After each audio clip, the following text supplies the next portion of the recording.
test a couple more things before we actually get into the game.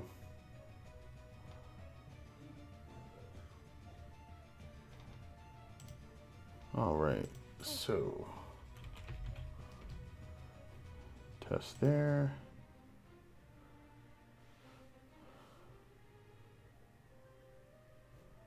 No, so it looks like the Streamlabs YouTube chat widget doesn't work anymore. That's fine.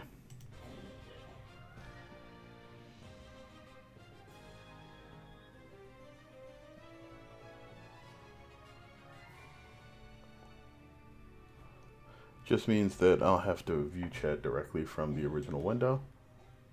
Hey, what's going on, Froggy? How's it going? Yes, it has. Pretty much entirely my fault, which is okay.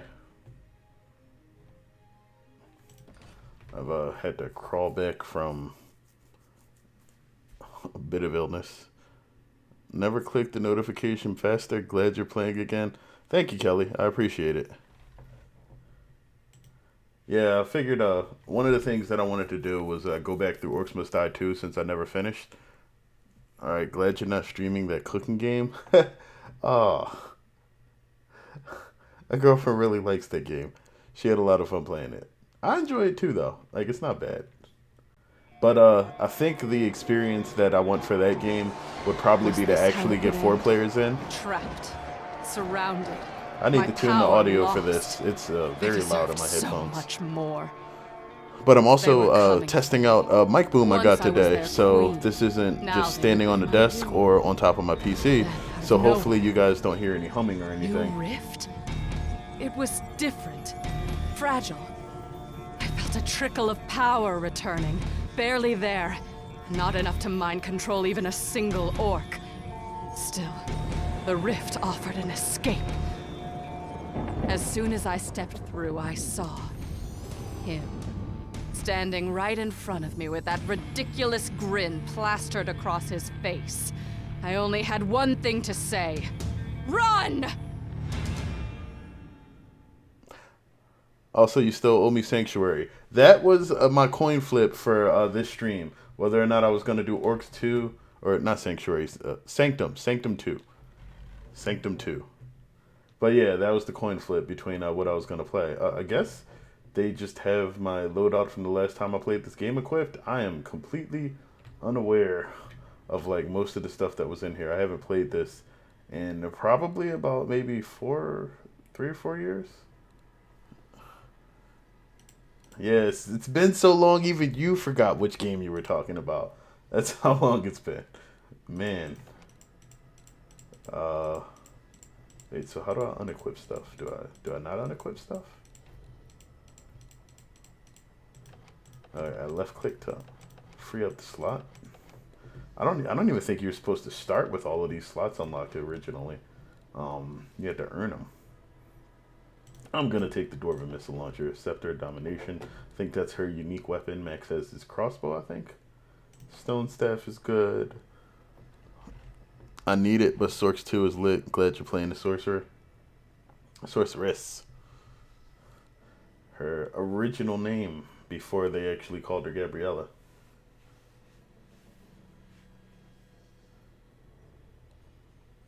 And Max, who they still call War Mage over at Robot, just because that was they didn't have names. They just had class names.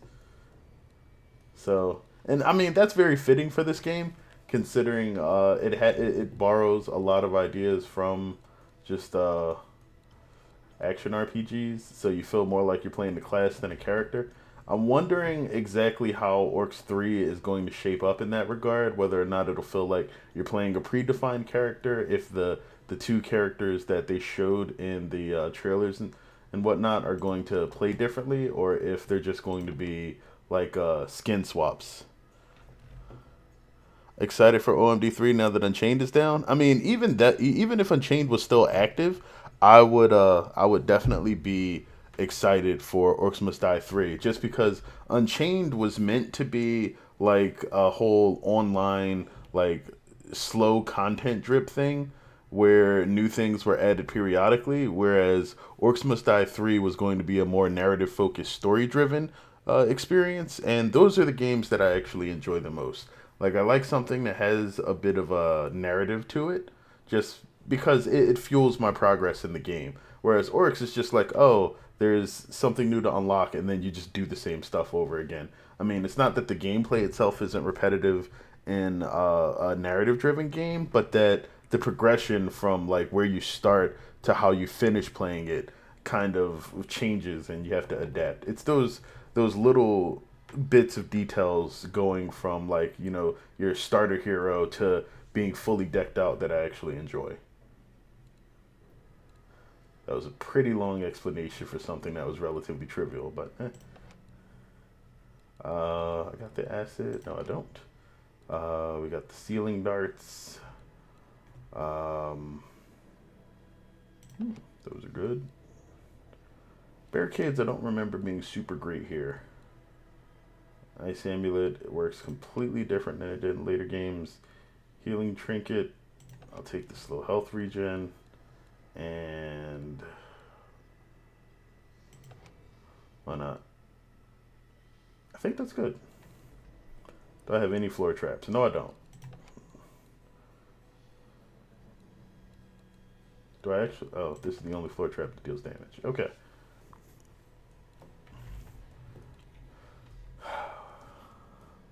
Am I allowed to throw challenges at you, or are you newbie on Orcs 2? So I've never fully completed Orcs Must Die 2. I played more of Orcs Must Die 1 than I have 2, and I think I'm like maybe 80-90% done that. This I've probably never finished more than the first 10 stages, and that's because the only time I've actually played it is with other people. I'm aware that like a lot of the mechanics and things that were put here kind of bled over into Orcs Unchained, but I'm also aware that it is not a one-for-one comparison. Okay, should probably then sell this and see if we can get some of that going on. No more cash. All right, let's do this.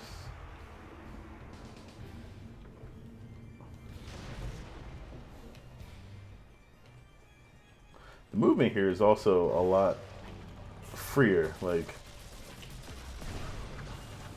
just because I guess they got the sprint and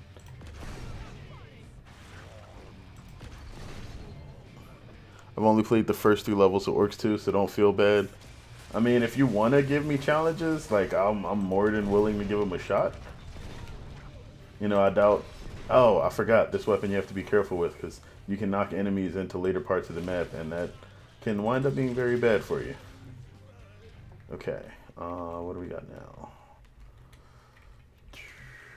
I forgot what augments I even have on some of these.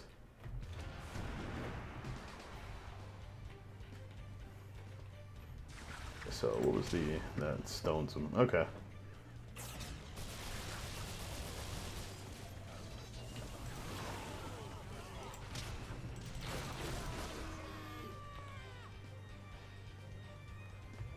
Once you get the dwarves, you got to use them for me. I think I have the dwarves already.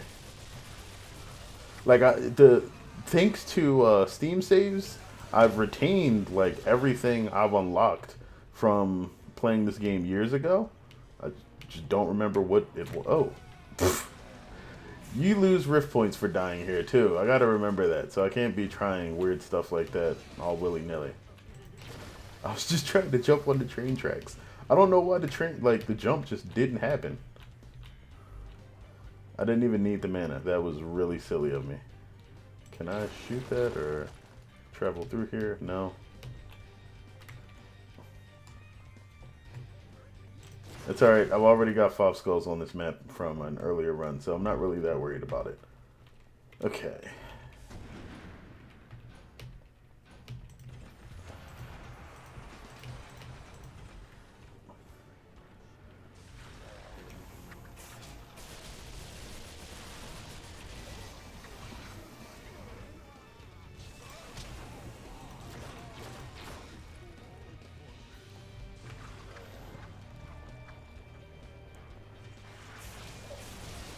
But yeah, in regards to, I'm a summons fan, gotta use them for me.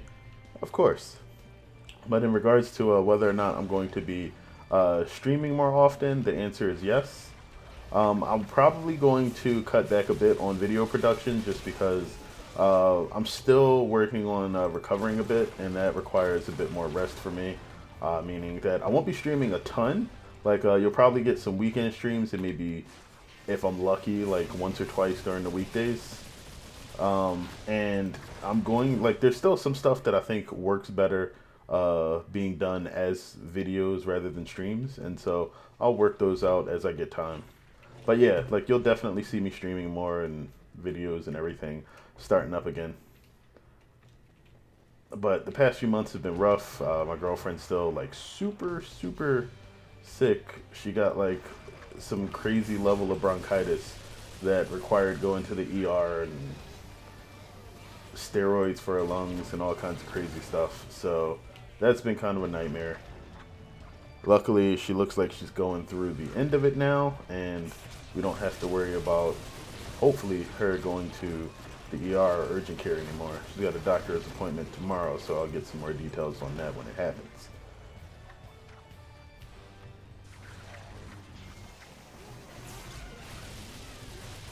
Yeah, this is good. This is good. This is working. I mean, it's not super clean. There's, the big guys are still getting through. This won't take out the medium orcs. Probably need some more traps in here. Just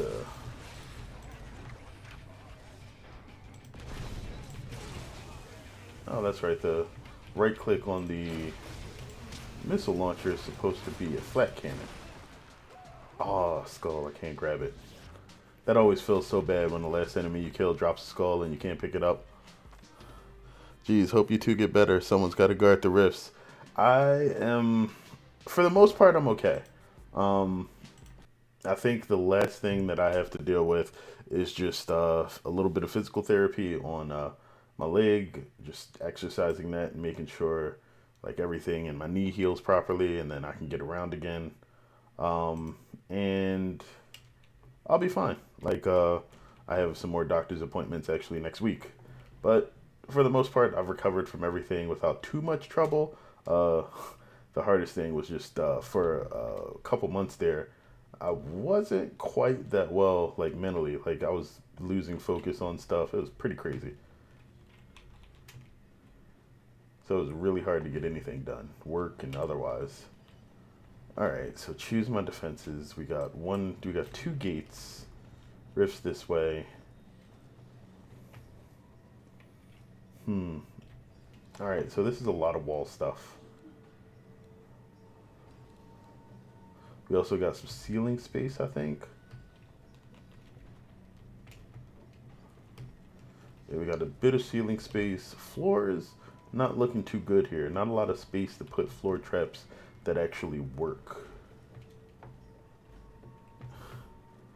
Okay.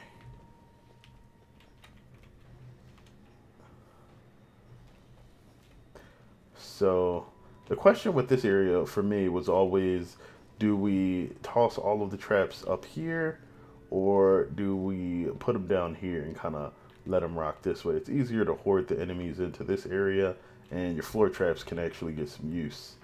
Um,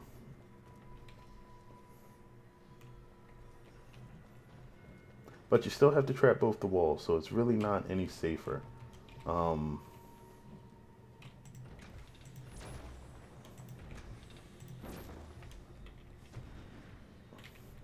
no, we don't want those. We want the needle sprayers. Okay.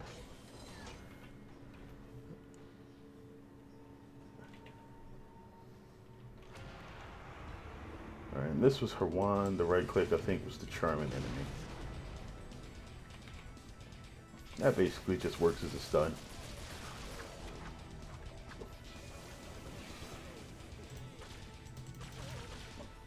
I did like the fact that you could rapid fire it.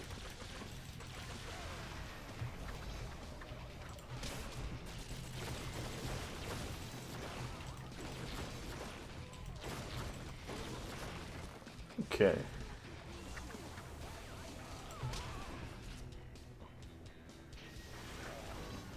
Gotta be careful with the whole taking damage thing too. A new rift opens. Okay. Selling stuff is E.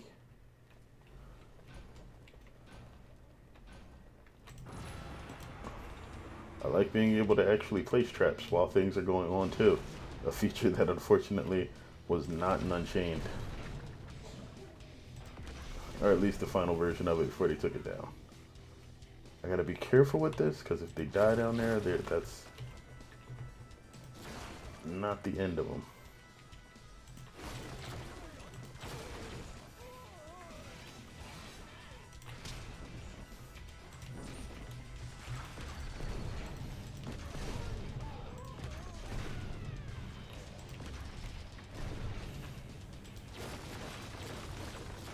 There we go.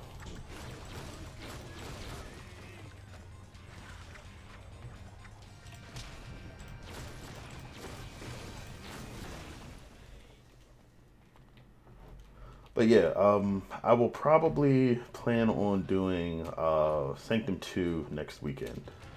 So if you're available then, we should be able to get that done. At least a significant portion of it. Sanctum 2 actually takes quite a while to play just because of all the planning.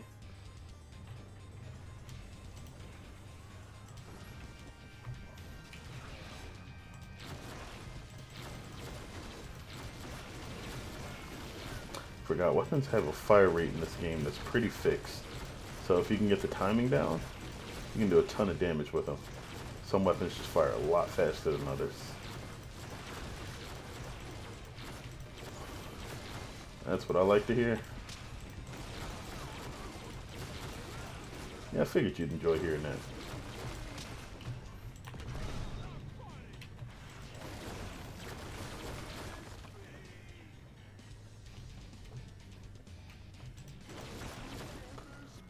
Okay, so now we got what?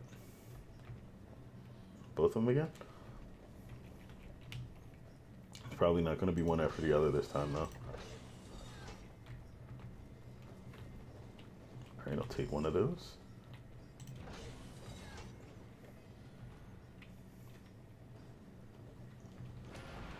Is this Nightmare or War Mage? This is War Mage. I forgot, can you even just jump into Nightmare the first time playing through? I haven't finished the game. I know Nightmare is a higher difficulty, but I think you have to at least finish either most of the stages or play the stages once first.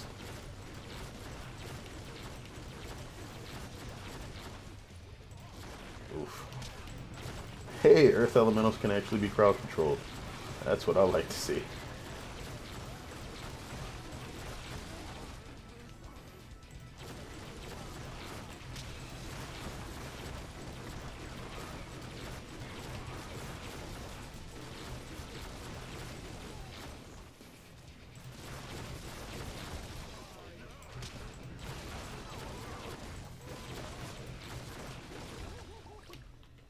Okay, still got a bit of cash. Let's toss up some new darts.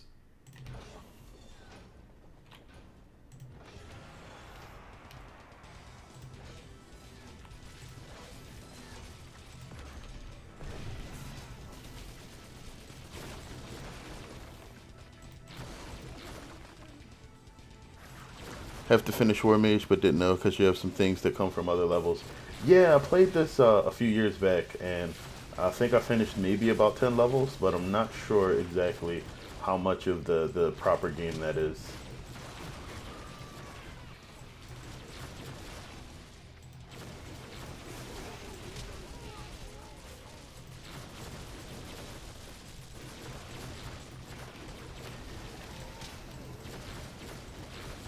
I'm not even sure what everything I have actually does. I know there's some augments you can purchase with skulls, and some things have them, some things don't. I have to look through the spell book. Actually, why don't we take a moment to do that after this level?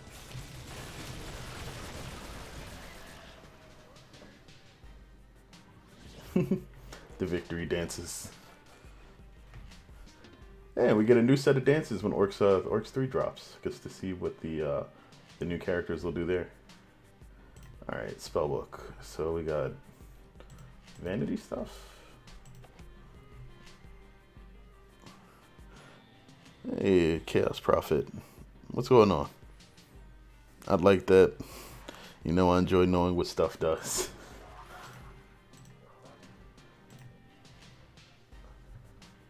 I don't know what. Oh, the new downloadable content is the soundtrack. I'm like, what is that? But yeah, those things. The classic order, Knight of the Order.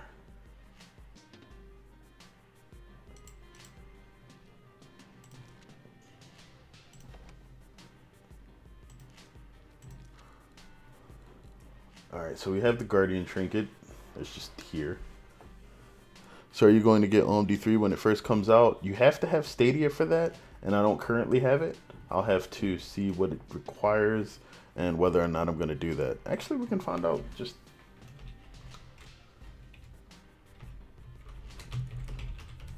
because I haven't looked too much into Stadia at launch. I know you had to have purchased the Founders Edition if you wanted immediately, and I definitely did not do that.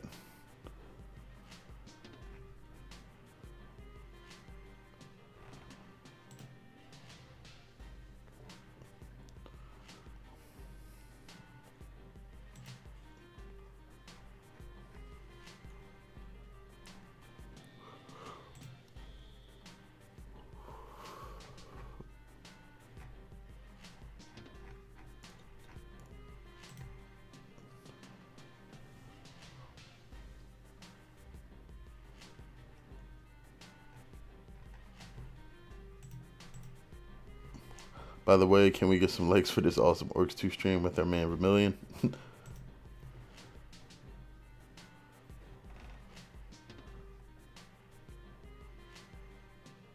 Wow, that's crazy. Stadia isn't available in Hawaii. I'm not in Hawaii, but just think that's a bit nuts. All right.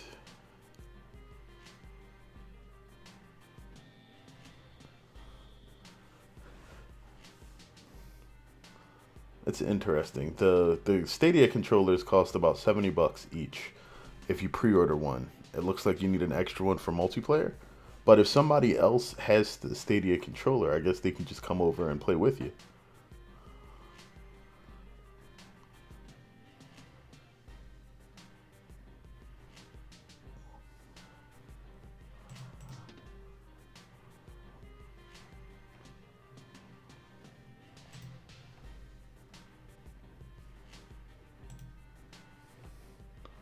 When would this even... I forgot. When's the expected launch for Stadia?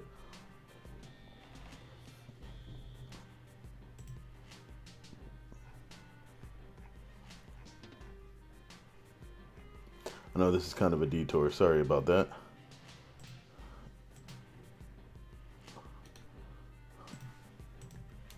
It's actually the information I was looking for.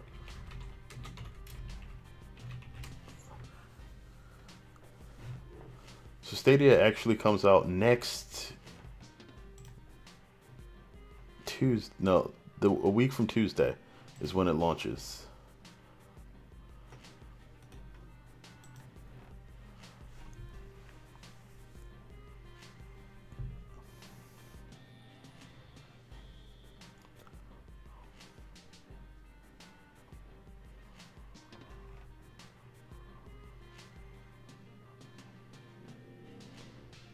Okay, and anybody that purchases the new version now will get it within 2 weeks of launch. So if I were to... I really hate that it has to be on Stadia, but I understand they needed the money. My God. Mid-November. That's only for pre-order, though. All right, so let me just clear it up right now. If you purchase the Founders Edition, you will likely have it on the 19th or somewhere close to it. If you purchase it now, which is still a pre-order phase because it hasn't launched yet, they'll fulfill those probably later.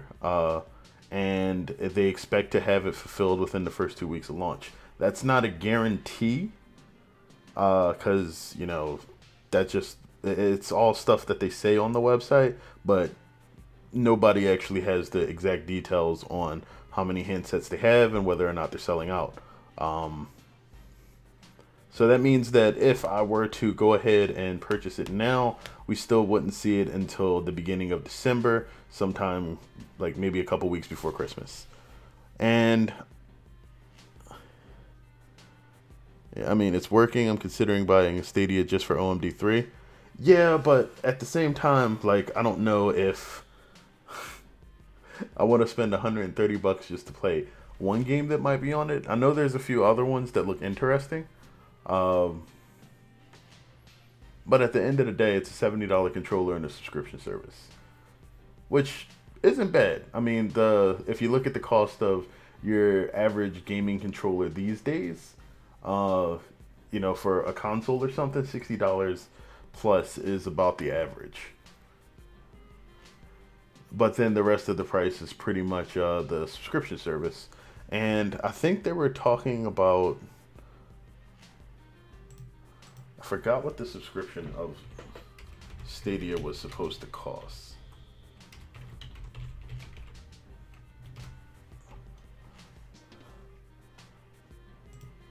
$10 a month? That sounds about right. But I thought they had two tiers of it.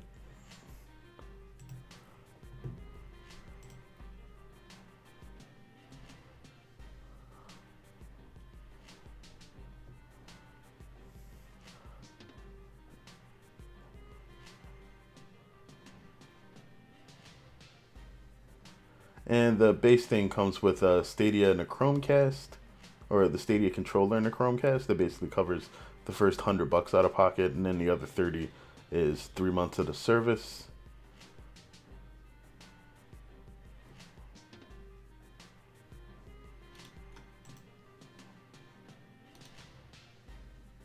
You know what? Just for the sake of Orcs, let's go ahead and do it.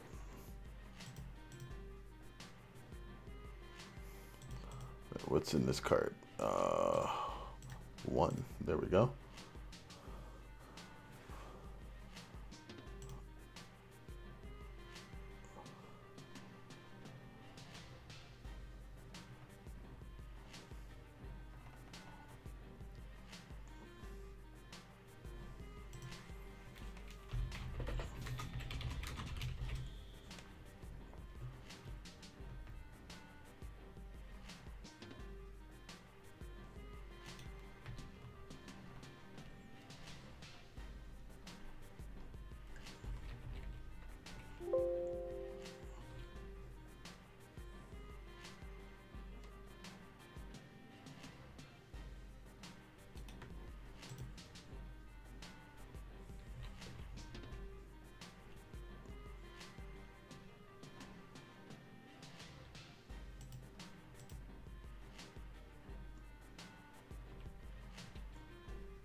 No, okay. Yeah, that's it then. Okay, so that actually answers it on the checkout page for the Stadia, which you guys can't see because my personal info is on there. Um, it actually says the expected delivery for it is December 3rd to 4th. So if anybody had any questions about it, that pretty much answers it right there.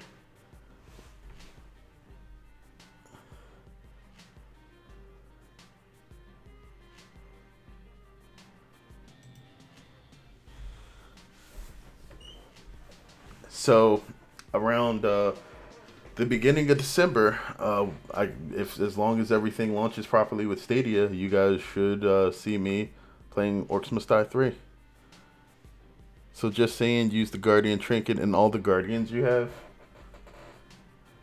Okay. Oh, so back to actually what we were doing here. Let's see what we actually have. So we already have the Healing Trinket. Oh, whoops. Gotta get used to clicking those tabs on the left. We have the Guardian Trinket, which is Guardian Regen and bring him back to life. The Healing Trinket, which heals me. Jar Ghosts, which causes fear.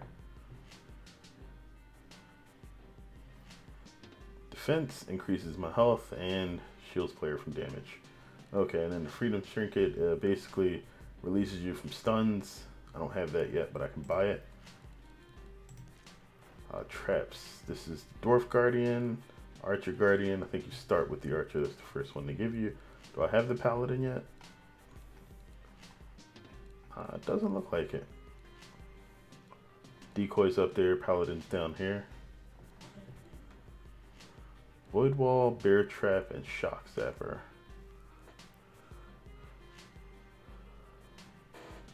Should go for Manaless on the next map.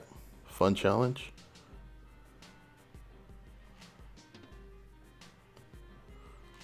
Wait, what's Manaless? Is that like an achievement or just not right clicking?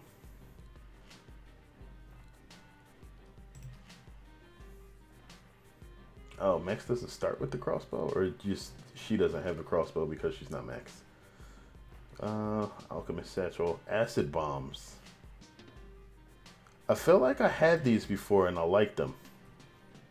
They're probably in Orcs 1. They're expensive here though. Wall Blades. If you don't use mana, you get +5 skulls or something. Ah, okay.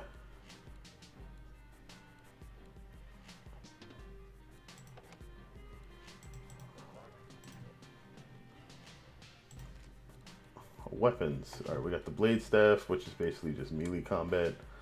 Crossbow, Alchemist Satchel, Bone Amulet. Bones of dead orcs explode from the ground doing damage. Summons Bone Golem. Okay. Polymorph Ring. Randomly transform enemies. Transform yourself into an ogre. I guess you can mouse over the skull cost if you couldn't see it. That's a nice accessibility feature, I guess. Empiric Gauntlets. Oh, basically Ozzy's weapons. Ring of Lightning, cast Chain Lightning at enemies, summon a Storm of Lightning, Wind Belt. Yeah, I gotta get that. And Flame Bracers.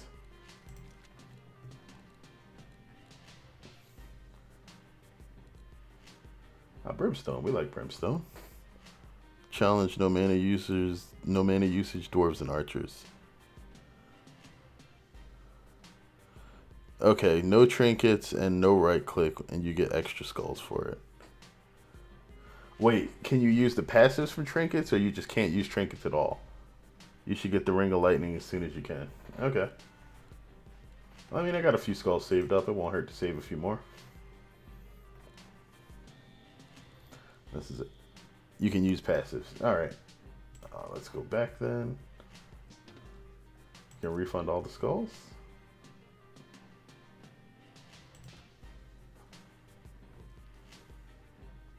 I don't want to do that yet. Alright, campaign menu.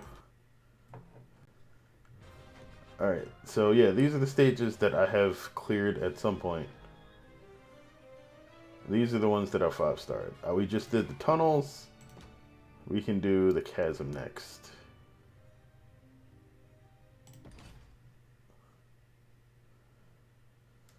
On apprentice difficulty, there's a go break after every wave.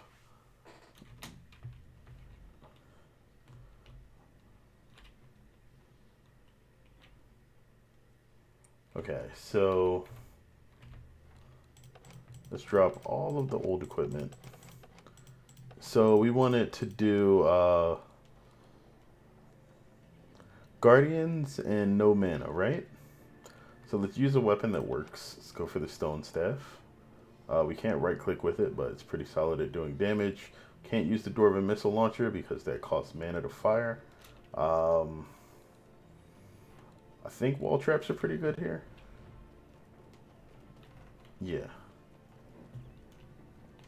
We get to use a few floor traps as well, so maybe some acid sprayers, spikes. Archer and Dwarf. You can use passive wall and floor traps. We want to bring the Guardian Trinkets just so they can stay alive.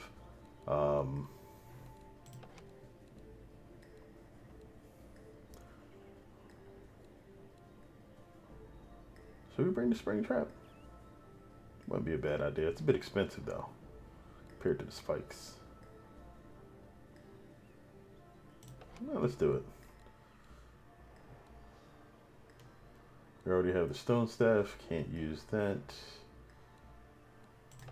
Probably use the web spinner to slow him down a bit.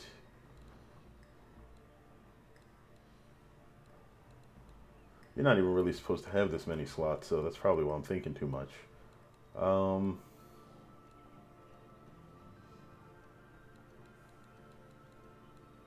We got kobolds, medium orcs, and light orcs. You know what? That should actually be enough. Wait, do I have the player healing, regen, trinket? No, there we go.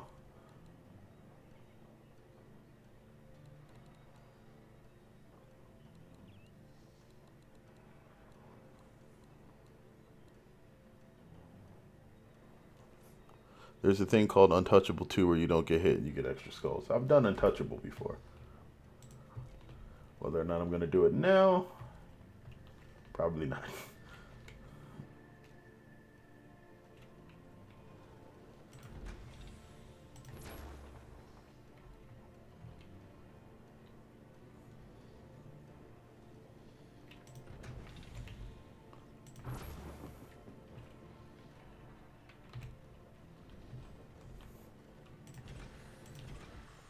Okay.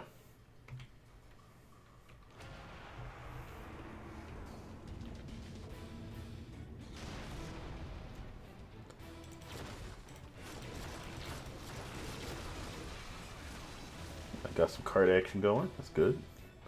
Spikes.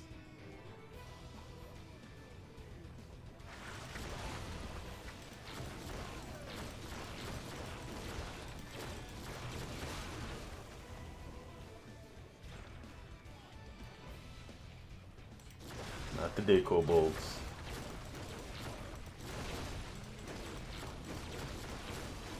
Okay, and then so everything over here, and then run to this side. And basically try to do the same thing. Start over here.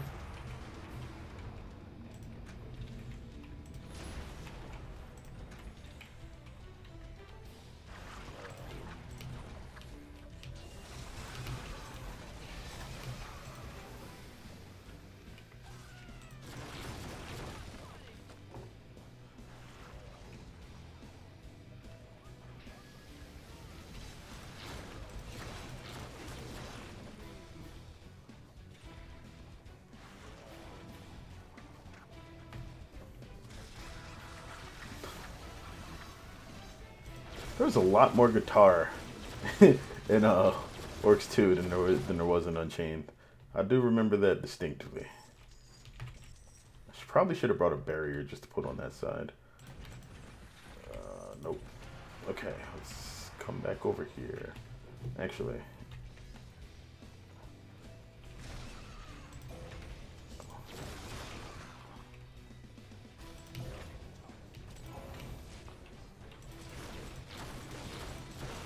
Whoa. You can hit them, you can't hit me.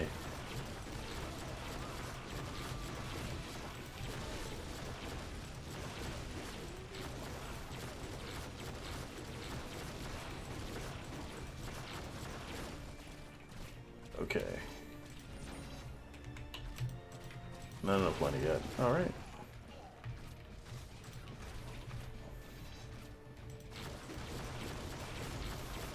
Don't forget to flip the minecart switch. Yeah, you flip it by shooting at it. But I don't want it to go the other way right now. I wanted it to just be over here since I had less support. Unleashed Horde. Okay. Not yet.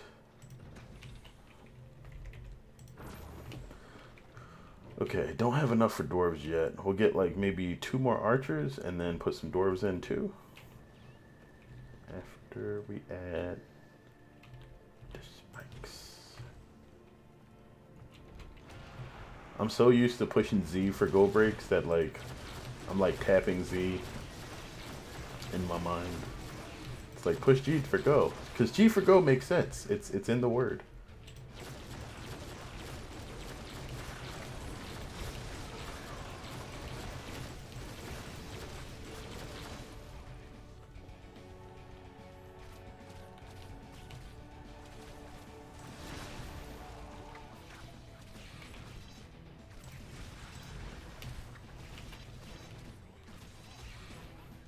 Actually, this is a lot more effective than I expected it to be.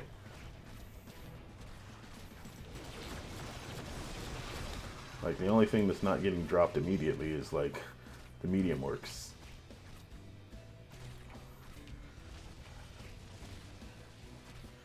Wait, one more wave to go.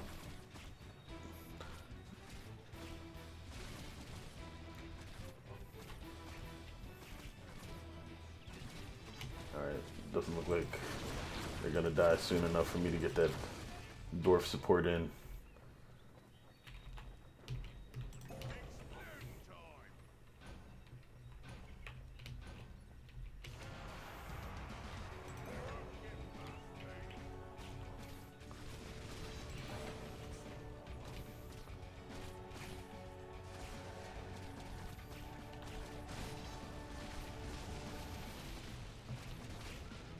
No bomb chucking? Ah, there we go.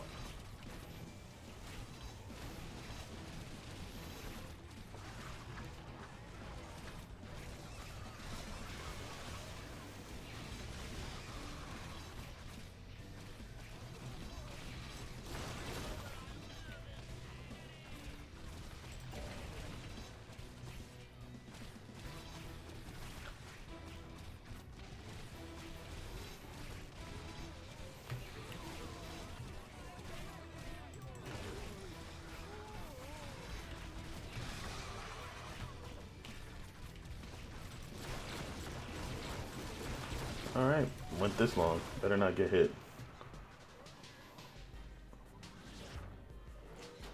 Alright, so we should be manaless and untouchable? Yep.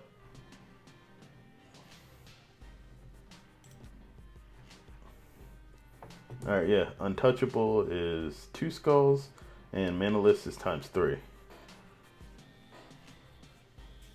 Nice. So if you do both, you get plus 5 skulls.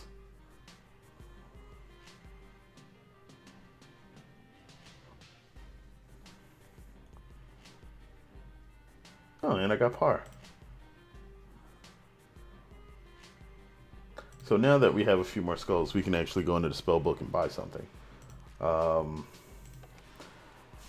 so I do have the special purchase for the acid sprayer. Shoots out further. I think normally it only goes 2 spaces. Now it reaches 3. And then you can change. I'm not using the extended range. I'm using the acid slows targets. I forgot if slows stack in this game. I think they do. Could be wrong on that one. Who knows? Well, somebody in the chat might. Archers. Level 1 of 3. Cost $650 to place. That is huge. Yes. Cost $575 to place. Somebody said that I should purchase as a trinket not the trap reset trinket. It should be. It's not here. It must be under weapons. Polymorph bone. Ring of lightning. Boom. And now I'm broke. Okay, primary attack changed to an additional target. Lightning Storm now also chills some enemies. Or Lightning Storm duration increased. That's interesting. Unlock more Guardians seems like a good investment. Yeah, pretty much, you know. Hey guys, come work for me for even less money.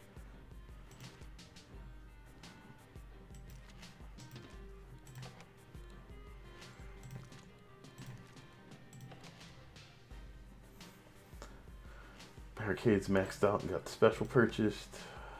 Nothing bought from Boom Barrel Rollers. Dart Spitter, can't afford. Dwarf Guardians, a little bit more expensive. Dwarf Bombs sometimes cause targets to briefly bleed. Explosions will do that to you. Dwarf melee attacks sometimes knock back foes. So they can chuck bombs and they can melee enemies. Good to know.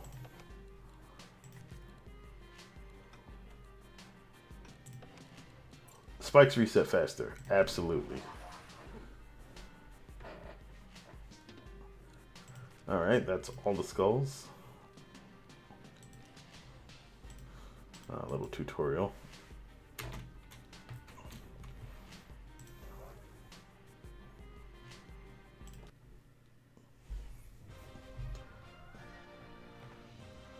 Okay, so we've done the edge, tunnels, and the chasm.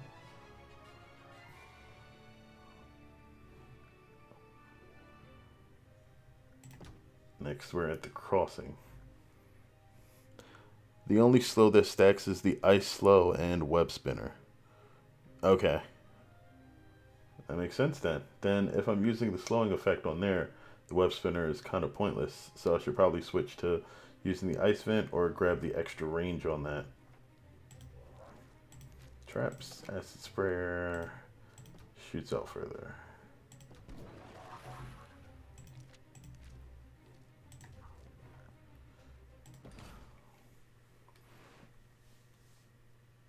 According to the community message board. I mean, the community, from what I've seen for this particular game, has done a ton of research and testing, so I trust them. I mean, granted, this game has been out for 7 years, so a lot of testing could be done in that time. I think I remember doing this stage like a long time ago. And it's weird because there's this gate, and all the enemies are trying to get in this door, and eventually they'll come through here, try to get in here too. This place is crazy to defend.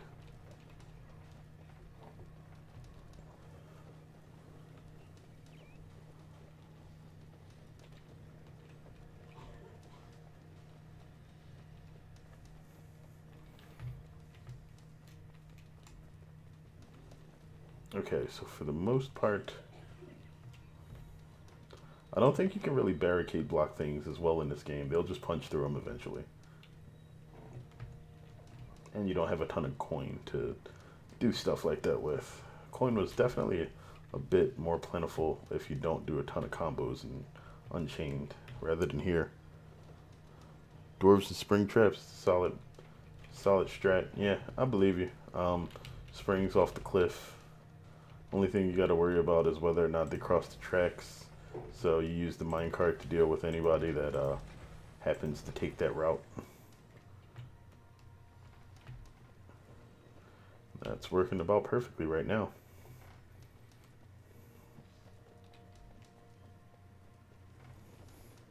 Springs on the top with a few guards for stragglers, and you mainly guard bottom. Yeah, once I actually get the coin or they open up the gate up there. But yeah, I think if you spring them off the top, they eventually wind up either going down into this hole here or just hopping on here and then going down again.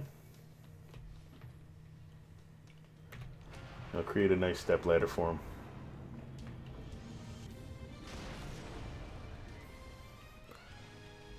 So I wonder what I said that I was already.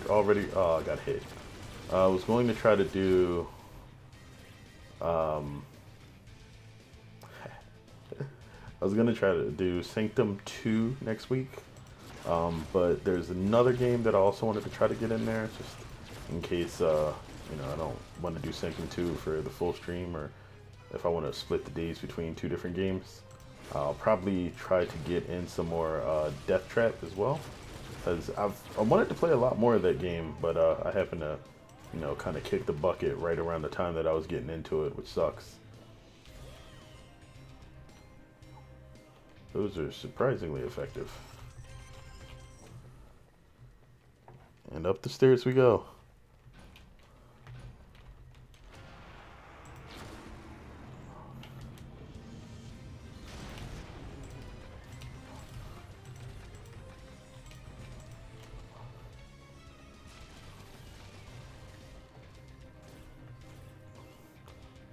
There we go. That's what I'm talking about.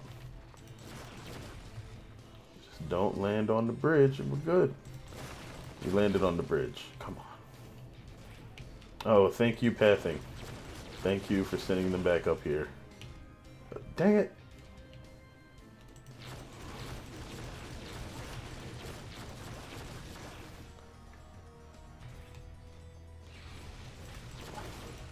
Spoke too soon.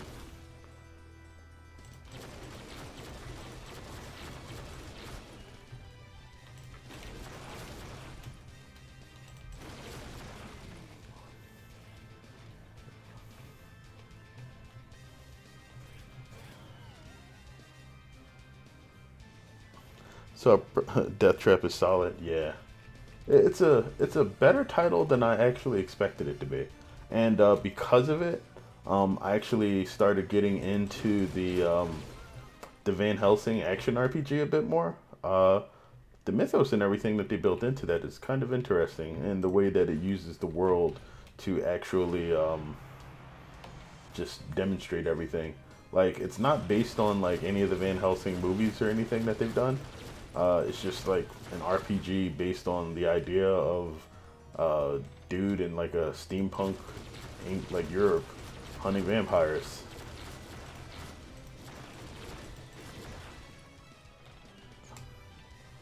But it has a lot of the usual action RPG issues. Can I do this without spending mana? Oh, alright. I did not see the kobolds.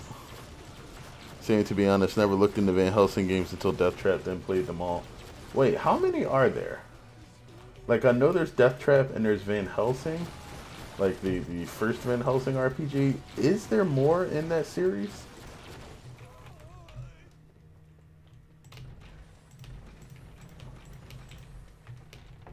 Because I love me some action RPGs. I played probably far too many. There's 3? Is that including Death Trap and the first Van Helsing? I feel like I recall a third one. I just can't remember the name of it.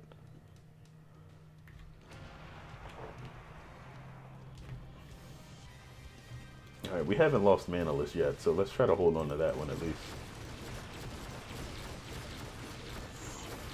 Van Helsing Adventures 1, 2, and 3?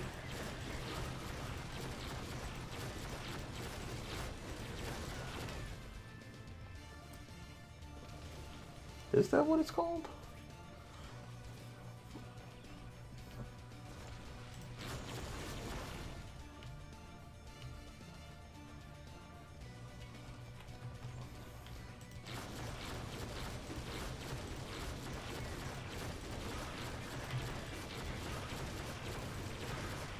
So I think what was special about the Earth Elementals in this one is they were just heavy. They can't be flipped off easily. Ooh. You guys can though. Take a hike.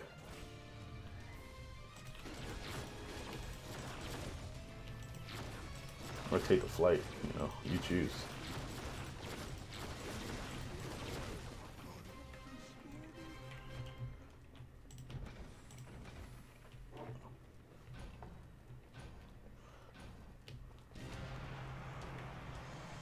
Like, I know there's the Adventures of Van Helsing.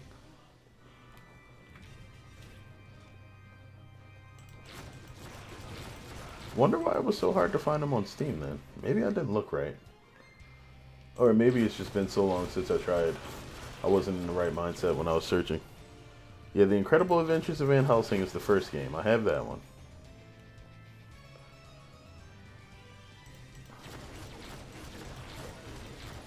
But I know when I was on some forum somewhere, I'd run across the other games.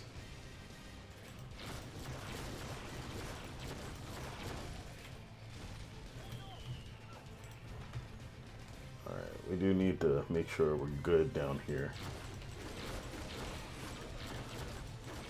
I kind of see why you said defend down here now. Everybody that's up there pretty much winds up down here anyway.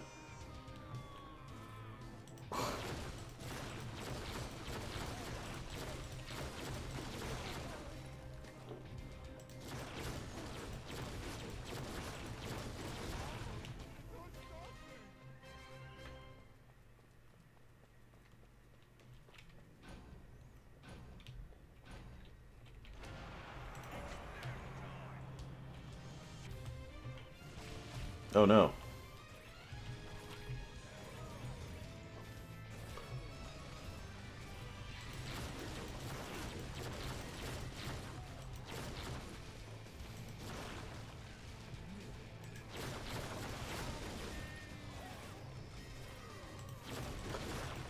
That is the worst hammer swing ever.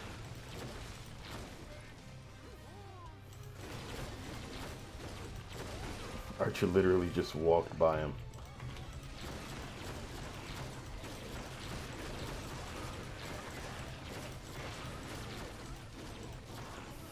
There's Adventures 1 and 2 and Death Trap. My bad. I thought there was a third. Okay, that makes sense.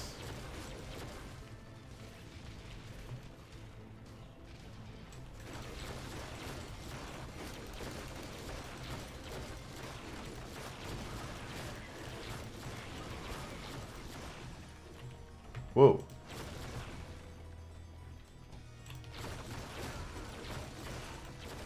I didn't. There wasn't even a message about him walking into the rift. They just lost the points. Okay.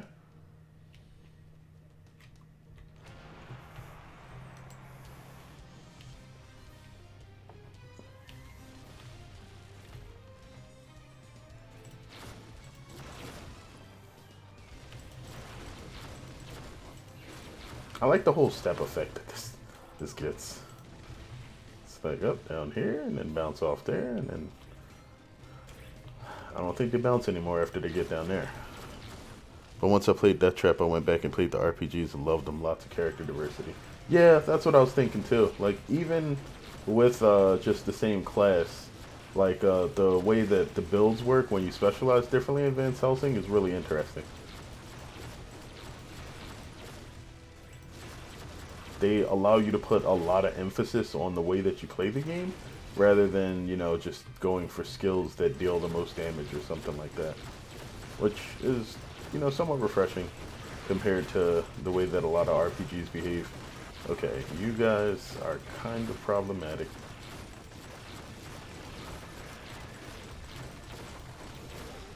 There we go. Alright, so I should at least get the manaless skulls. Right? Yeah, we got those. Alright.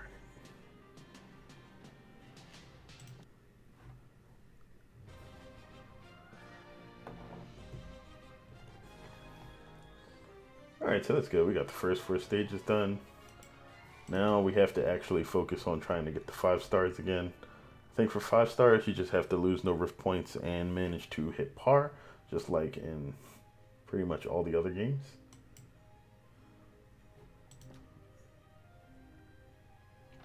Okay, I'm not really looking for the leaderboards. I wish there was some way to see the actual par info for the stage before you got into it. But I guess it is what it is. Story Endless Classic. What's the difference between story and classic? I guess they just send you through maps, or maybe these are the Orcs Must Die 1 maps in Orcs Must Die 2. Fire and Water. Are these like DLCs? Are we there yet? Probably. I don't know what's what because I haven't completed this. Alright, give me a quick moment. I'm just going to take a small break so I can run to the bathroom and grab some water, and then I will be right back. I actually got the water. I just want to take a couple sips of it already. But yeah, see you guys in a couple.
All right. So he said part time for Big Valley is 12 minutes. For Big Valleys.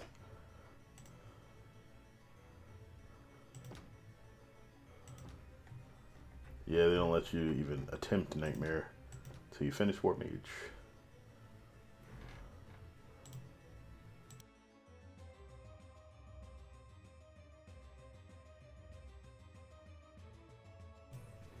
All right, let's go ahead and jump in.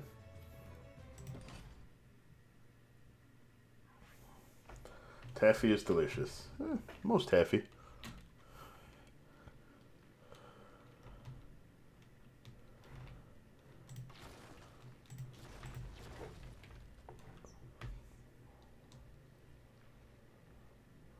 Okay, I think I remember why I failed this stage, or why I didn't 5-star it.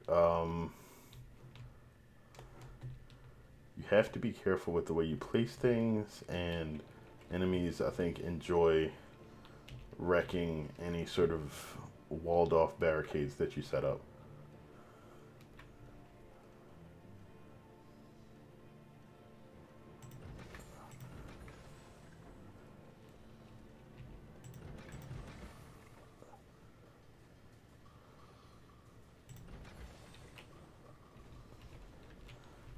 So how are those acid sprayers?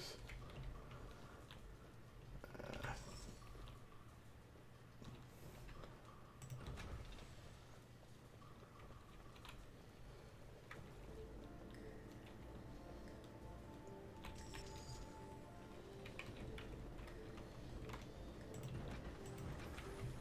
try it like that. And then these barricades, I think they bust up if they get to them.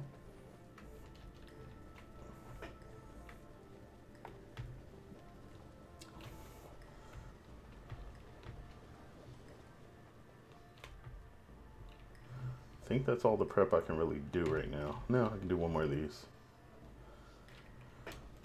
Can't afford those right now.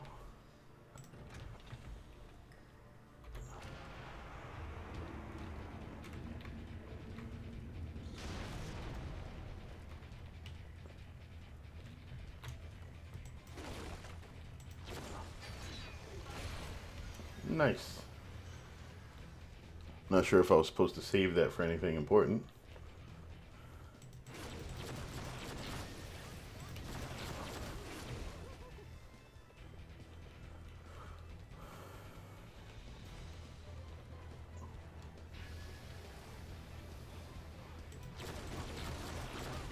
You know, it probably would have made a lot more sense just to put that sprayer on the rear wall.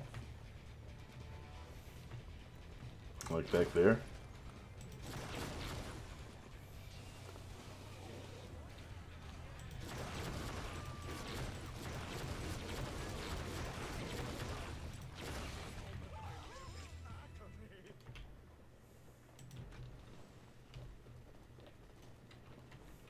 No, maybe it wasn't a bad idea to put it here.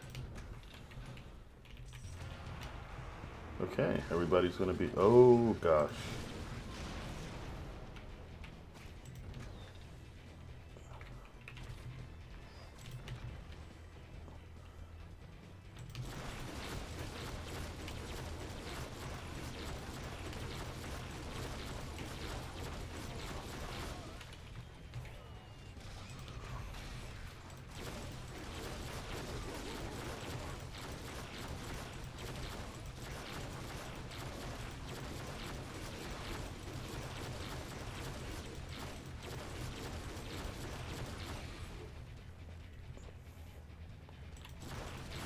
Did I turn off some sort of notifications or something that are supposed to be playing? Wonder if old options got saved. Because I feel like I'm supposed to hear something if they get this close. Options, sound. Oh, the voice volume is turned off. I thought so.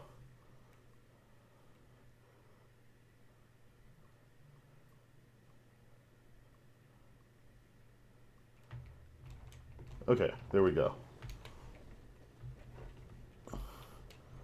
See, that's the thing about, like, the whole cloud save thing, if you don't remember everything that you changed, sometimes it comes back to bite you.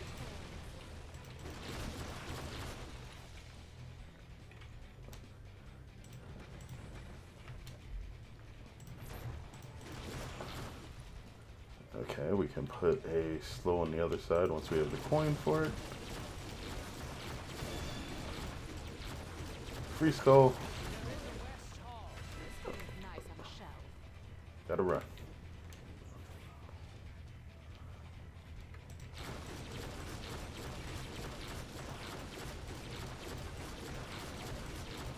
There we go.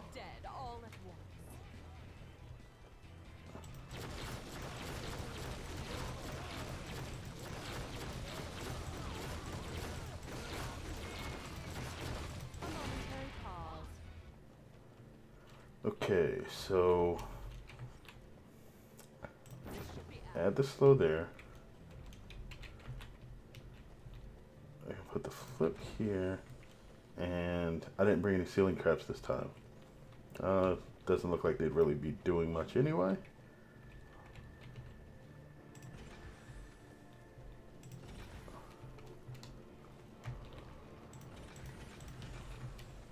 Okay.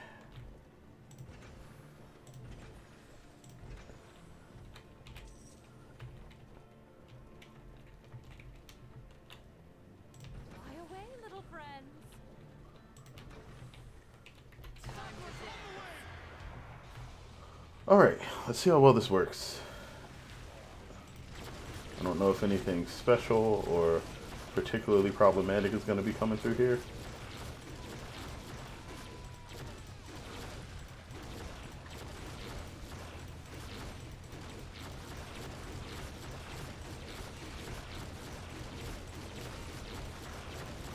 That seems to be about the rhythm for this staff. Okay.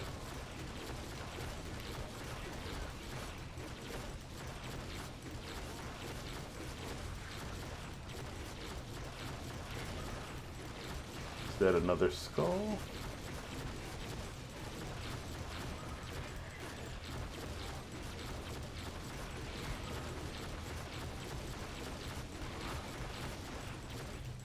Not the day bastards.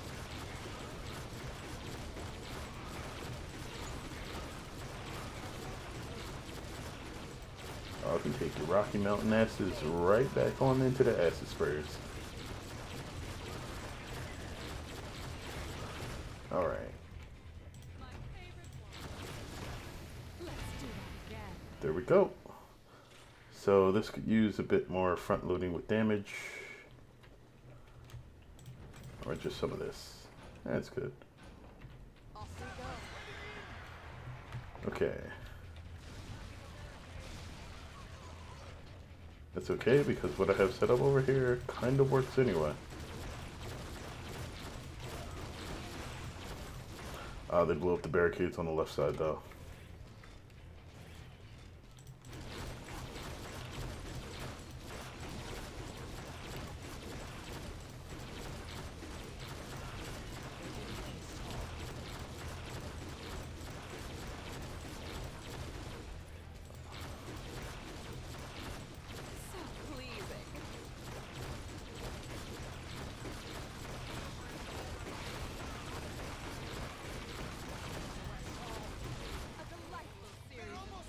Uh-oh. I'm burning the mana.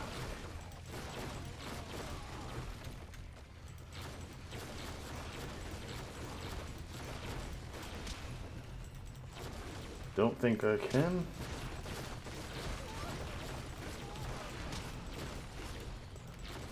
Nope. Alright, that requires a better trap setup than what I'm using right now.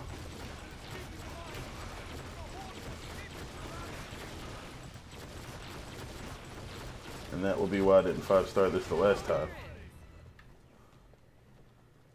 Alright, so these are kind of just eating coin right now. Those I can't do anything about. These need to be replaced. Stanford.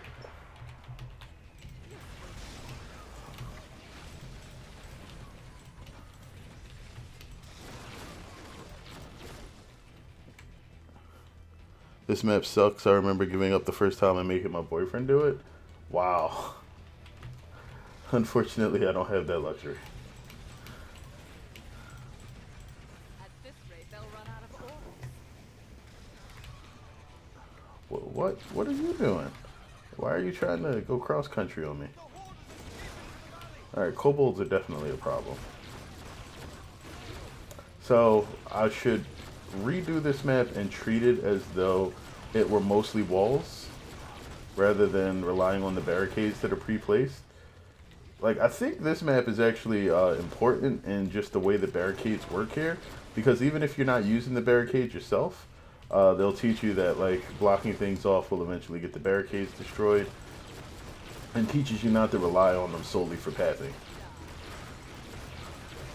And that's kind of important because a lot of other tower defense games do just give you, like, that sort of absolute pathing.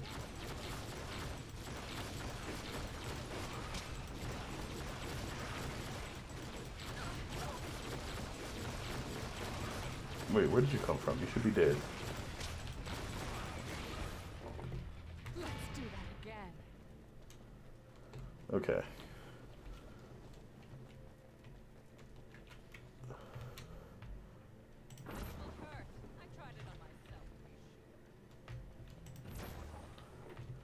Okay, this is mostly okay. Which is probably why I don't have anything really coming through here much. Let's correct the cascades on this. So...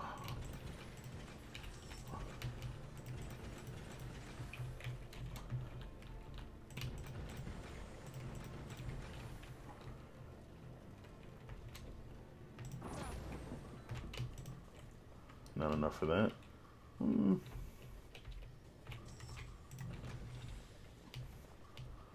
Okay.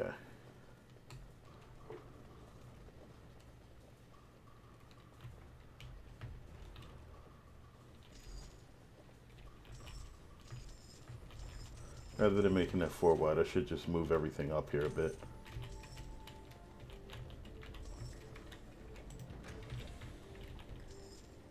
Step into my sprinklers, little orcs.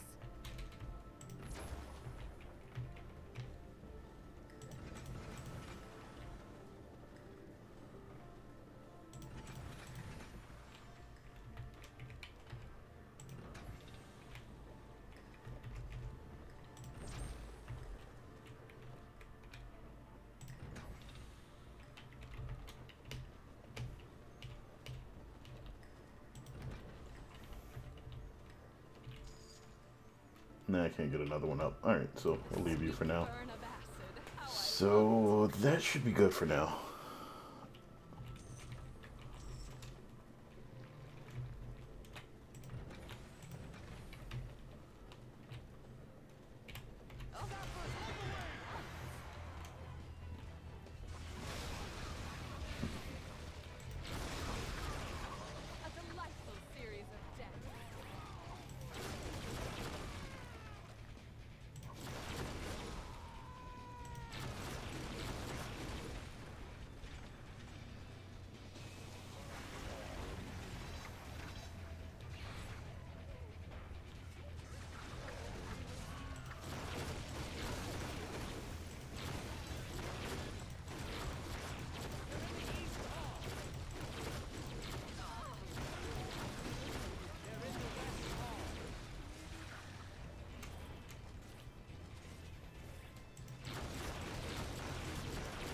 I like the little electric hair that they have going on this skin too.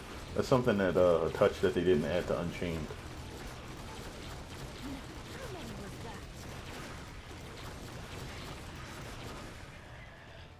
You know, I'm not sure if the flip traps are actually worth it until they get their upgrades. Not in this particular situation. I don't have enough offense to make them worth it yet. And they definitely don't work on Earth Golems.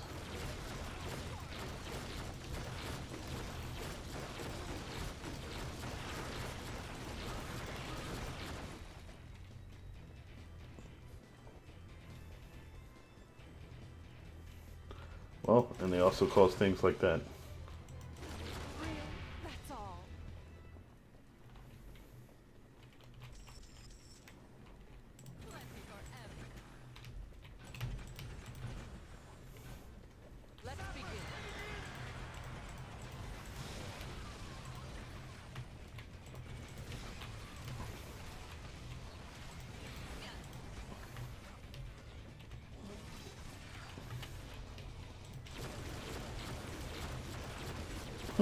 But the webbing does work.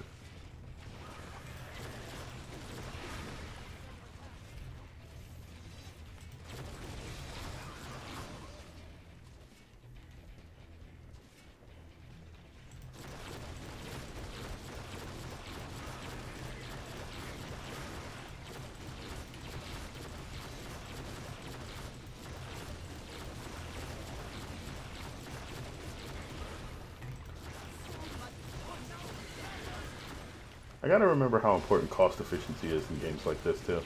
Cheaper traps are sometimes just good because they're cheap. Wow.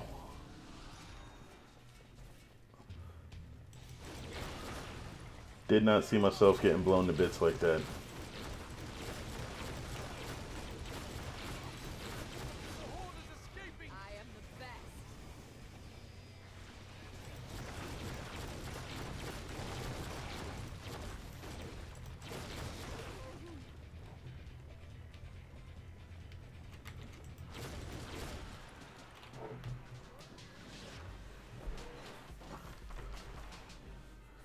Alright, let's retry this one.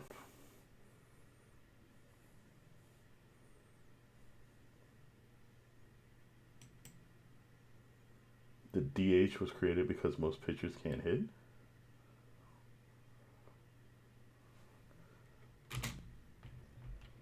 Okay.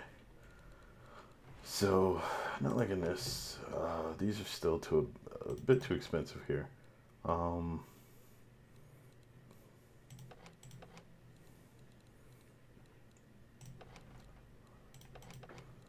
I like these. Those are definitely good. Is there anything else I could put on the walls? These will help against the elementals as long as I can keep them on a wall.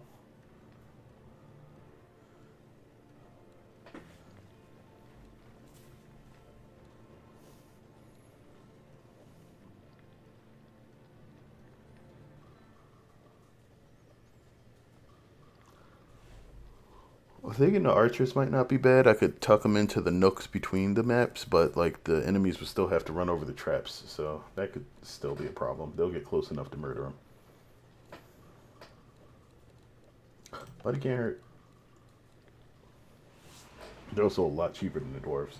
I'll take that because I'm bringing them, and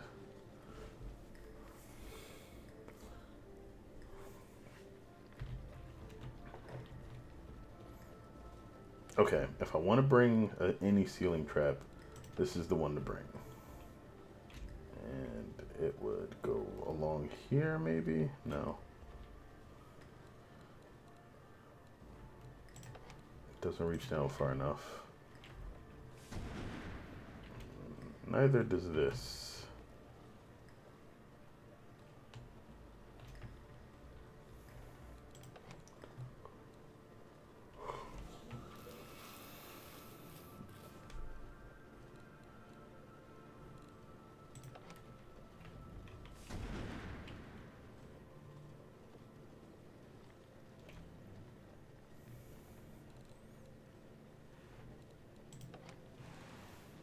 Those are just too expensive.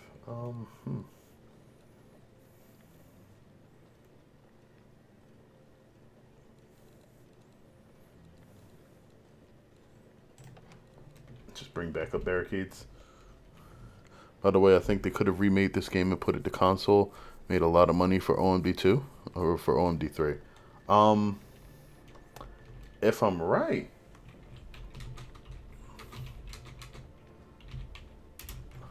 I thought Orcs Must Die 2 did come out on PS on a PlayStation. No, it only came out on Windows. Unchained is the only thing that got ported to PS4. That's crazy.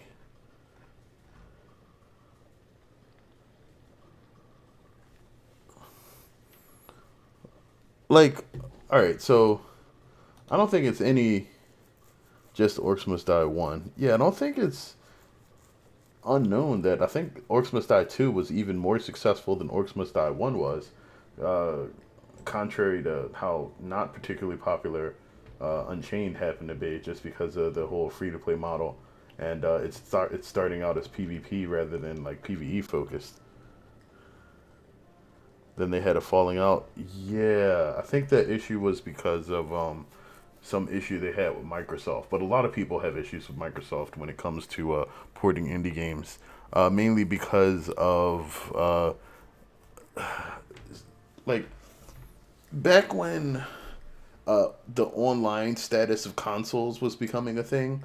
One of the biggest thing that Microsoft pushed with the original Xbox was that uh, you like when they created achievements.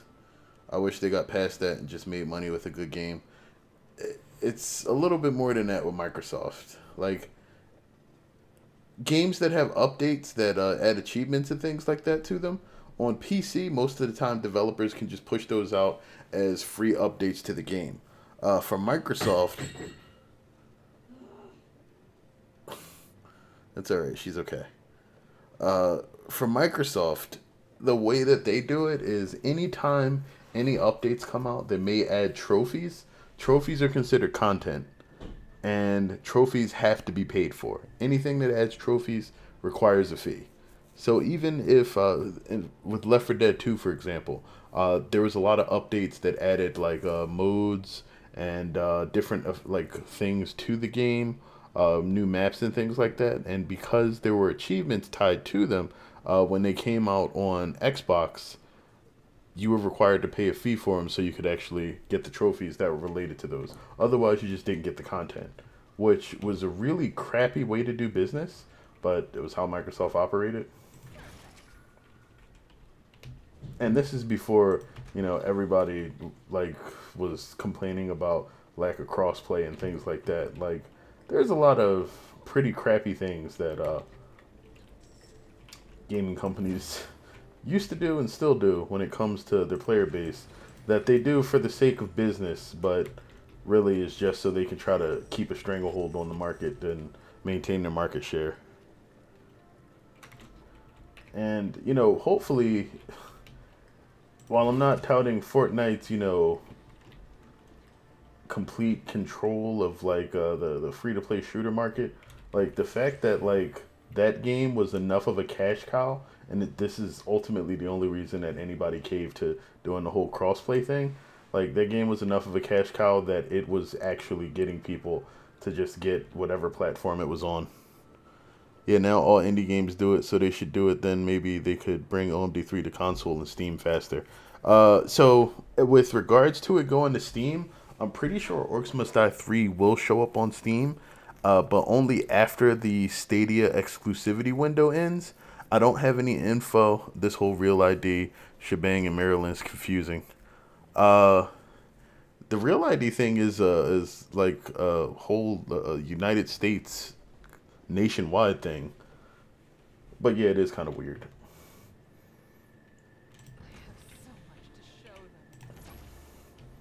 Okay. Then we can spike, spike, spike. I don't know if it's a year or 6 months. So, what I've seen so far is that there are two lengths that most games usually go. It's either a full year or 6 months. 6 months is usually what extremely popular titles will garner. But I don't have the info on exactly how long Orcs Must Die 3 will remain a Stadia exclusive. I mean, giving Stadia a shot is something that I was thinking about anyway. So, I'm not worried about putting the money down for the Stadia controller. But also, just to get access to Orcs early and whatnot is going to be nice.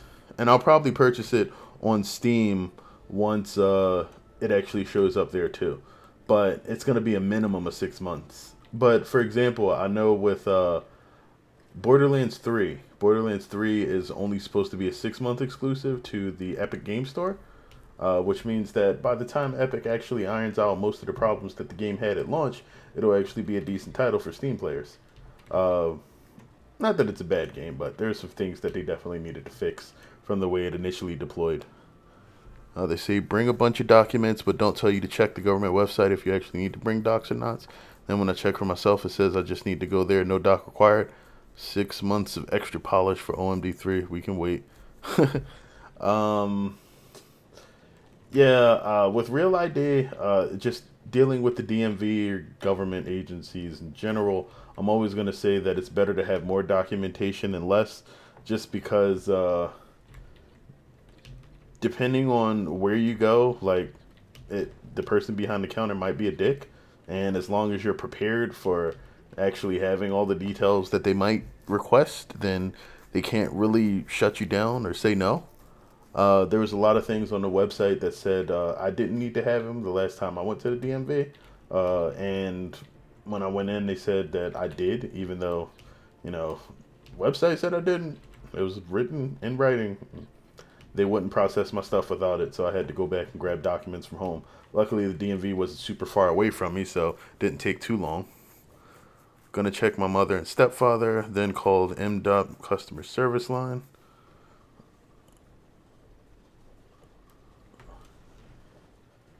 All right, I think we're good with this. I'm not even worried about getting manaless or anything. I just want to try to get the whole five skulls going here. So, 12 minutes, right? Let's see how well this goes. We're gonna have to sell a bunch of stuff once this is over anyway.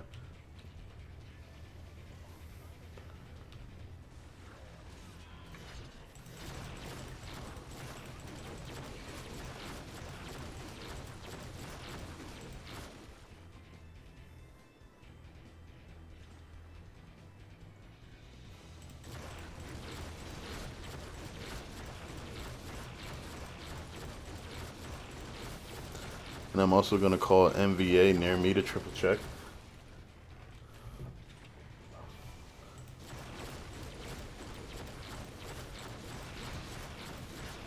Wait, MVA? Like Veterans Affairs?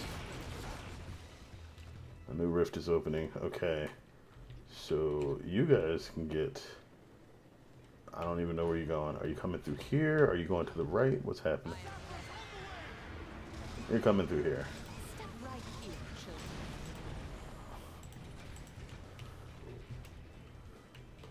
Oh, y'all are going this way. Alright, y'all can have that. And a little bit of this too.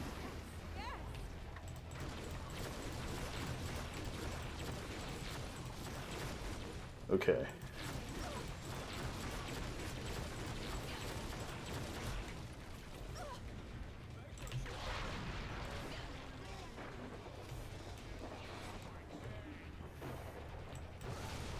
No, that is good.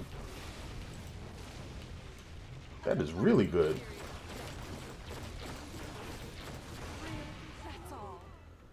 That is some good chain lightning. Oh, motor vehicle administration. Okay. Yeah, it's all just one entity for us. Okay, so I want to have some slow there. And a little bit of that too. Wait, I put... Good job.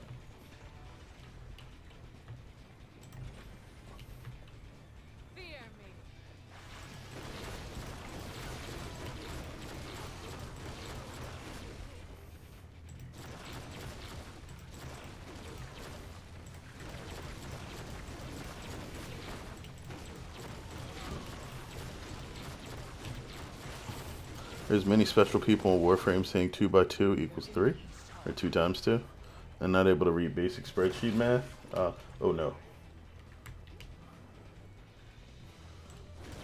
Reading chat almost got me mangled. Oh, here we go. Hold that. Okay. I still blame Obama for his Common Core system.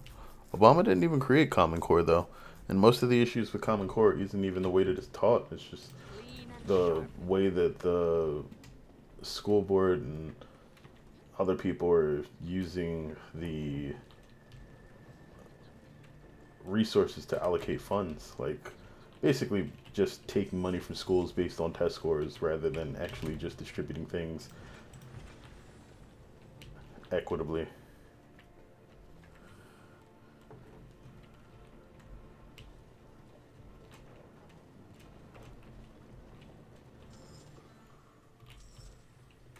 The fact that it was even put in, no, Common Core makes sense. Like, the idea of it. There should be some national standards and things that are taught routinely, though the way that Common Core was actually implemented is worse than the actual idea behind it.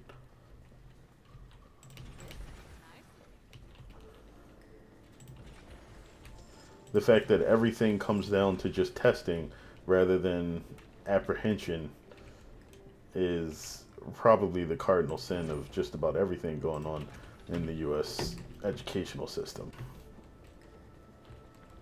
Alright, we don't need you there. We can set up another one of these, though.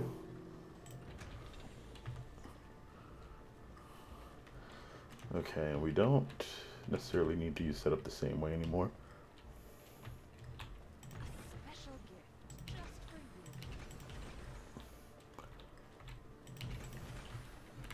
Okay, we got enough cash for one more. This one is actually, it looks like it's probably doing a bit better than the other ones, but it's not. It's a little dangerous, so I'll have to get some more firepower over here soon. Alright, more sappers.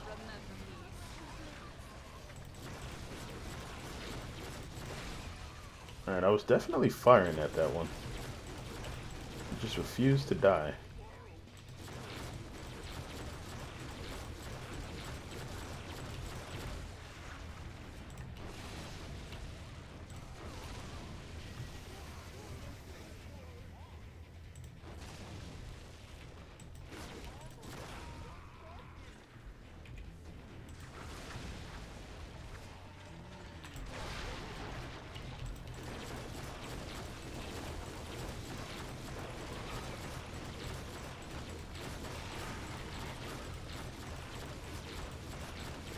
Storm actually lasts quite a while.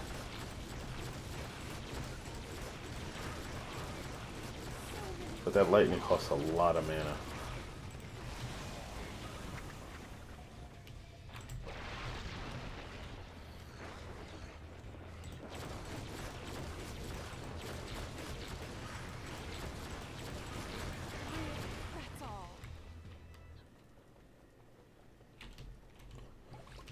I always use the storm. It just seems kind of expensive to me.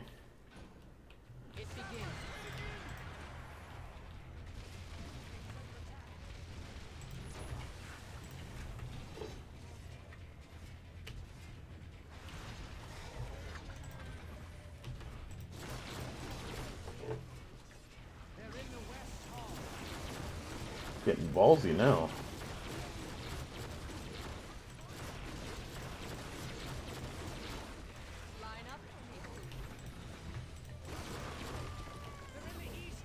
It's just insurance to you.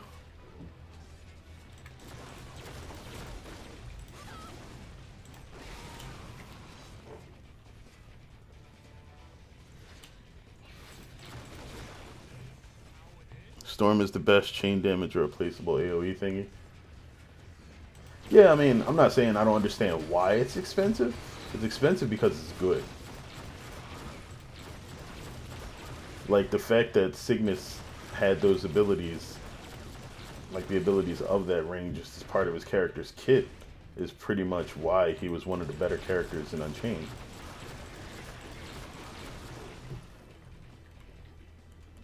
Or you put somewhere and you can go another place and the storm takes care of most of it. Yeah.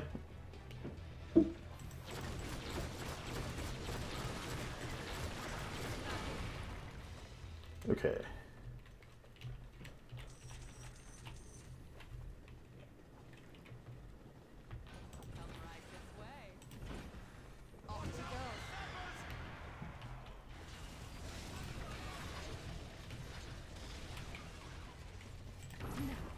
Was that? Okay, they died. And then we really need to shore up the defenses over here.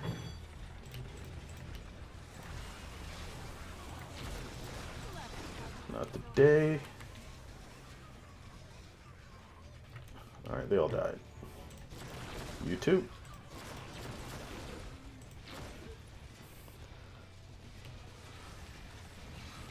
I missed Cygnus 1 second cooldown at level 10 and just infinite stun. Dude, I missed like OG Cygnus before they actually changed like the entire game. He was actually really nice. Like being able to summon the rift and then just have it electrocute everything.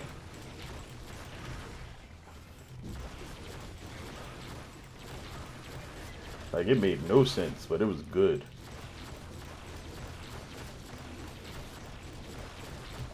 Like I have to say the most consistent play experience that they had in Unchained though was probably Zoe. And I kind of wish that like she would remain as a character, or like her playstyle would remain in when they switch over to Orcs 3. So we'll see if they have some item that retains like the idea of chaos and the way that that character played. Same for Brass when she just came out and using Unchained just rapid fire cannonball. Oh man, Super Saiyan Brass was like clearly one of the most short lived but awesome things that happened because it was like in Unchained. It was just good for no reason and shouldn't have been, but we knew it was going the way to bird at some point.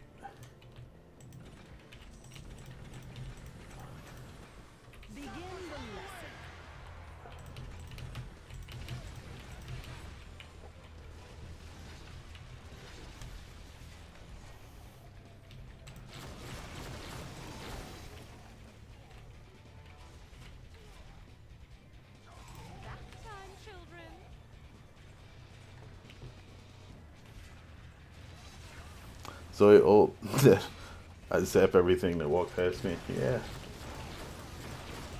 Especially when you got the pull, and then you just got to make sure that everything got sucked in and murdered.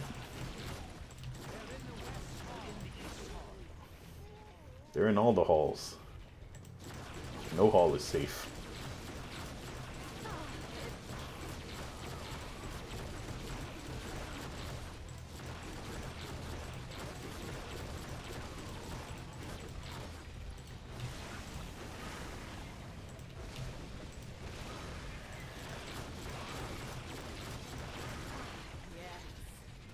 Thanks for the mana.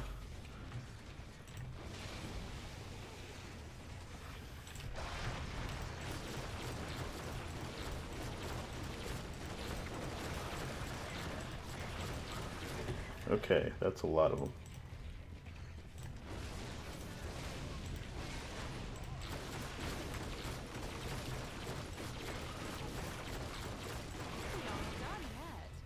Alright, they haven't even broken the barricades down yet, which is a very good sign.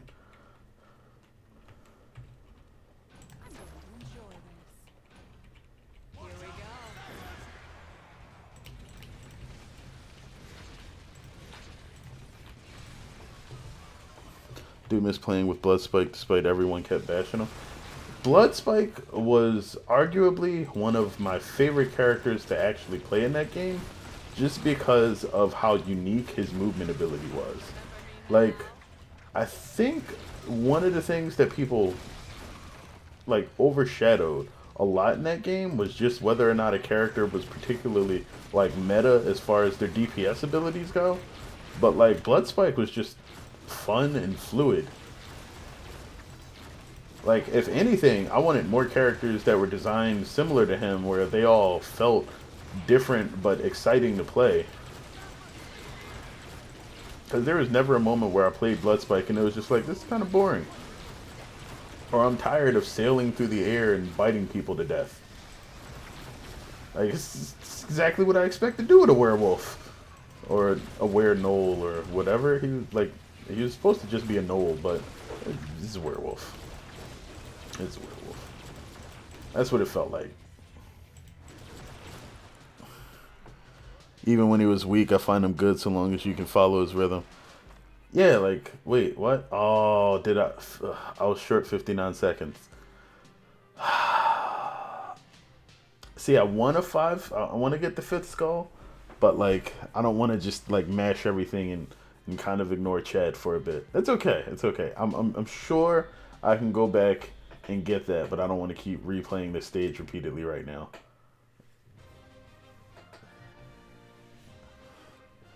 Smolder level 10, walking around and occasionally nuking by hitting 8. That was fun too. Just like the idea that, like, you know, you could set everybody on fire. Like, even before you got to level 10 and it was infinite, like the whole idea that rather than just trying to strike all of the enemies to cause the fire and then nuking it, you could either, stay back and have your traps cause the initial burn, or you could activate Heart of the Phoenix and then just run through everybody, or Heart of Fire. So yeah, like that was also a very unique play mechanic, and that's the kind of stuff that I like. Like Unchained had a lot of interesting character ideas. It just sucked that it didn't make enough money to actually stay afloat. But that's the nature of any live service. And ultimately why I don't particularly like live service games in general, and it's just because they're short lived.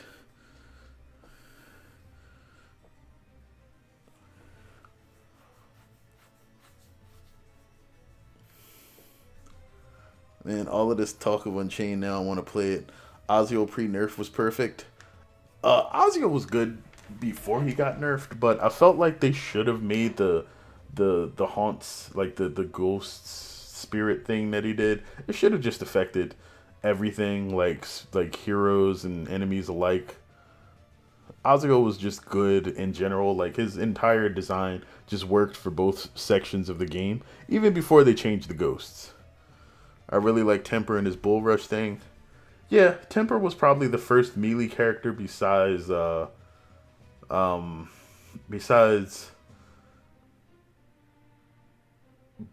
Bloods. No, sorry, besides Blackpaw that I really really enjoyed.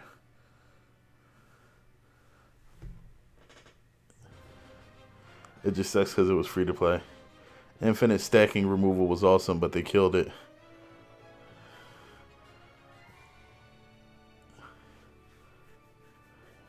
Well, yeah, but that's because he was the only character that had an infinite damage gain mechanic, and ultimately it made him really bad for the PvP part of the game, but really, really, really good in the PvE. And because they were trying to normalize the gameplay time, it really didn't feel in place. Bloodspike or Bianca. Actually, originally I liked Bianca a lot. Bianca got nerfed like 800 times. Like Bianca got nerfed before they rebalanced the game, and then she just kept getting hit with the nerf stick. PvP was so bad anyway. PvP was okay, but like the issue with it is that like with most games, anything that has a ton of mechanics and requires a lot of time to learn and understand benefits people that already have that knowledge more so than people that are just getting into the game. And with a small player base, that generally means that anybody new coming into the game gets stomped. And without like a lot of people there to actually encourage them to go through it, they just stop playing. Hello?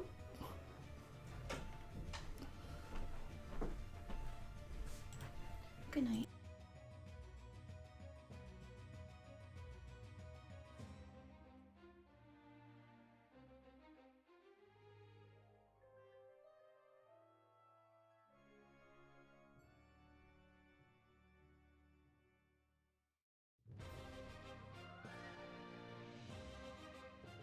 This stupid bar keeps falling. Yeah, I never played PvP because I was so late. PvE with friends was best thing. I mean, I pretty much only played PvP originally because it was the only guaranteed way to unlock most of the items and characters. And I'm not sure at what point most of the people here who got into Unchained actually got into it. But like originally, it wasn't a system where you collected cards and you could just use skulls to unlock heroes. There was a bunch of like arcane and different crafting components that you had to grind out before you were able to create like a character or a trap so that you could use them. And without that, the only way to unlock them was to purchase the coin. God, I wish Max had the shotgun instead of the crossbow, though.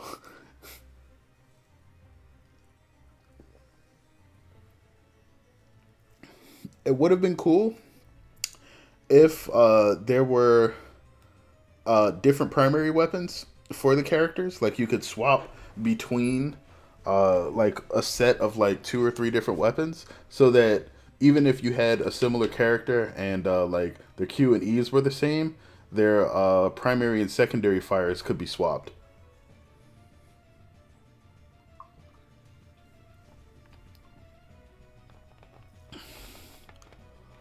I see how PvP could be fun, if only it was balanced and not so RNG.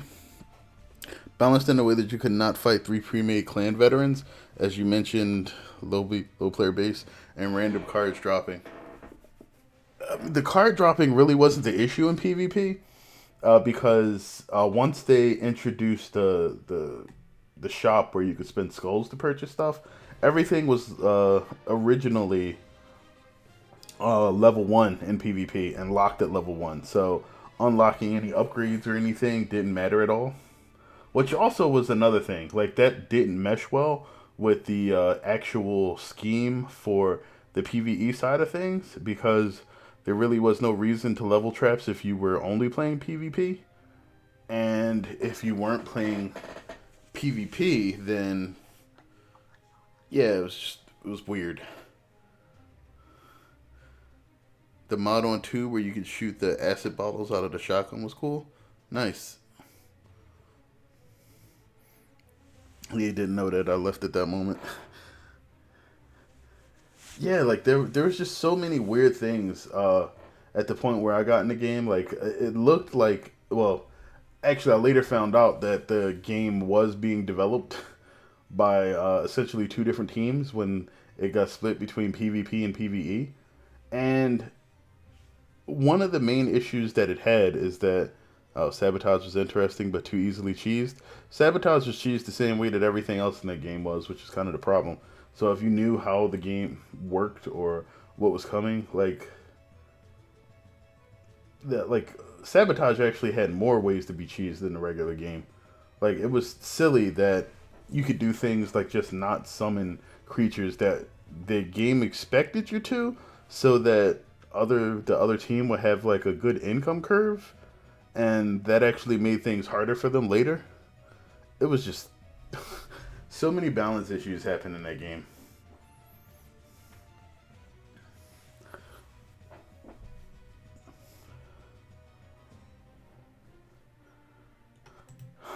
All right, instead of wanting to do Big Valley again, let's jump into Hidden Gulch and see what's happening. Oh wait, we got skulls.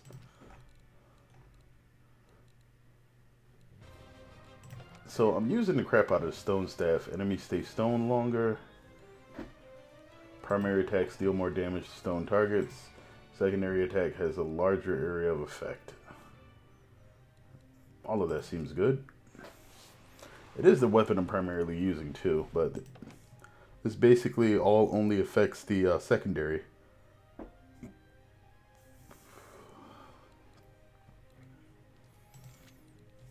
Let's take a look at the traps then.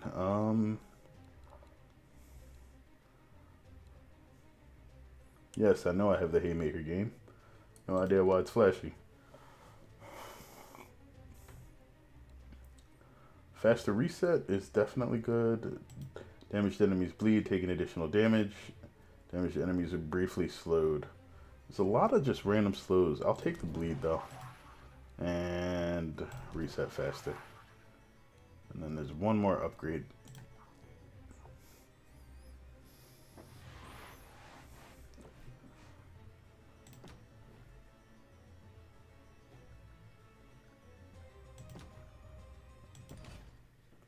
Alright, so Hidden Gulch. I remember people memeing with 3 kobolds summoned at the same time. People whine how it's so unfair when Tundra Mexico brand ice wall is a thing. Mexico brand ice wall? What, does it come with tacos? Like, what? Or Zoe Nuke, Smolder? Kobolds were like the least problematic thing. It was the freaking whole like stealth Swifty hooves or something like that they used to get people when you got hit with like a Swifty Hooves and a group dance. I hope some of these are in OMD3. That and like the wall portal that killed orcs. Void Wall. And I believe the dev said they only took out certain items that were in 2 for Orcs 3 just because it would ruin the PvP gameplay balance. Like, it's okay to give players infinite power when it's PvP or PvE, but once they're going up against other players, certain items just feel cheap. And basically, the difference in power between those and the rest of the items forces players to use those if you want to be effective. I mean, there were still plenty of things in Orcs like that.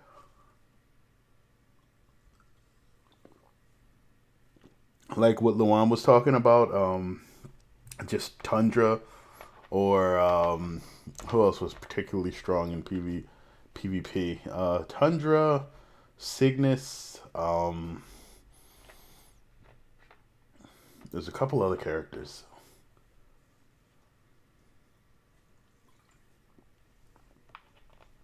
Hogarth was pretty good.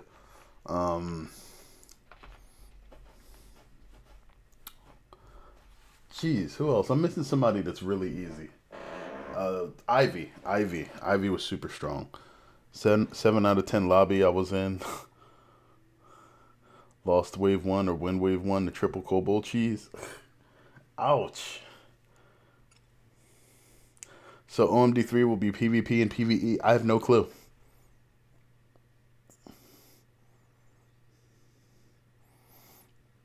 That actually was the biggest downfall that I felt like Unchained had. The PvE and the PvP stats, when they were doing both, were linked. So trying to balance the game for PvE basically cracked on the PvP side. And then anytime they shifted towards more PvP balance, a character will become like next to useless in PvE. So that just made a lot of things tougher than it needed to be. And any game that has the time to balance between 2 game modes almost completely generally has an incredibly large dev team. And I don't think Robot really had the staff to manage something that large, a task that monumental at the time. And I think that was evident with the layoffs that happened pretty much as soon as Orcs got launched. Like when the actual release happened, or even before that. Just the waves of layoffs taking place just meant that they obviously weren't in a good place, and expecting development on the game to go smoothly or even quickly at that point was a pipe dream. So we got a couple of archers up here.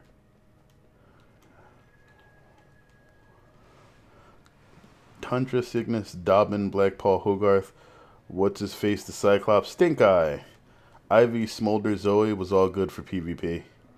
Zoe was originally good for both, just because Zoe did way too much damage. The way Warframe does PvP and PvE. Yeah, I agree that they have a good way of keeping both of them balanced, but at the same time, they have a much larger dev team and a smoother stream of income than Robot does.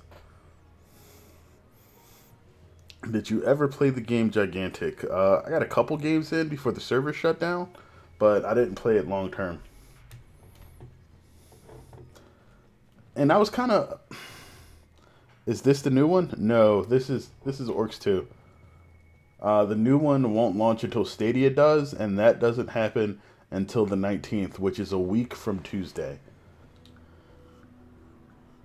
And I won't have access to Stadia until they deliver my controller, which should happen sometime around the beginning of December. Yeah, if I remember correctly, ooh, looks like I'm peeking. I'm sorry if that's the case. With the way Gigantic was set up, essentially it was a game built on a lot of the same premises as Orcs. It was sort of that mix of character archetypes with unique abilities, and it was a PvP situation. Just, if I remember, Gigantic wasn't built to have tons of ads running around. It essentially didn't feel like a MOBA 100%. It was like a mix of. It was straddling that line that Overwatch kind of does, where it's a mix of MOBA and hero shooter, and depending on like exactly which game mode you're in or what they decide to throw in, it kind of falls in between the two. Just saw OMD 2. Holy moly, this thing brings back memories. Did I hear an OMD 3? Yeah, Beast Creeper. OMD 3 will be part of Stadia. I believe it may be available at launch. I won't have my Stadia controller until the beginning of December, and then hopefully I can get a stream set up for it. But let's see. Do I want to do anything different here?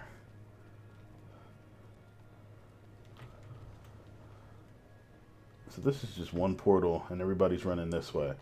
Step into my sprinklers, little orcs.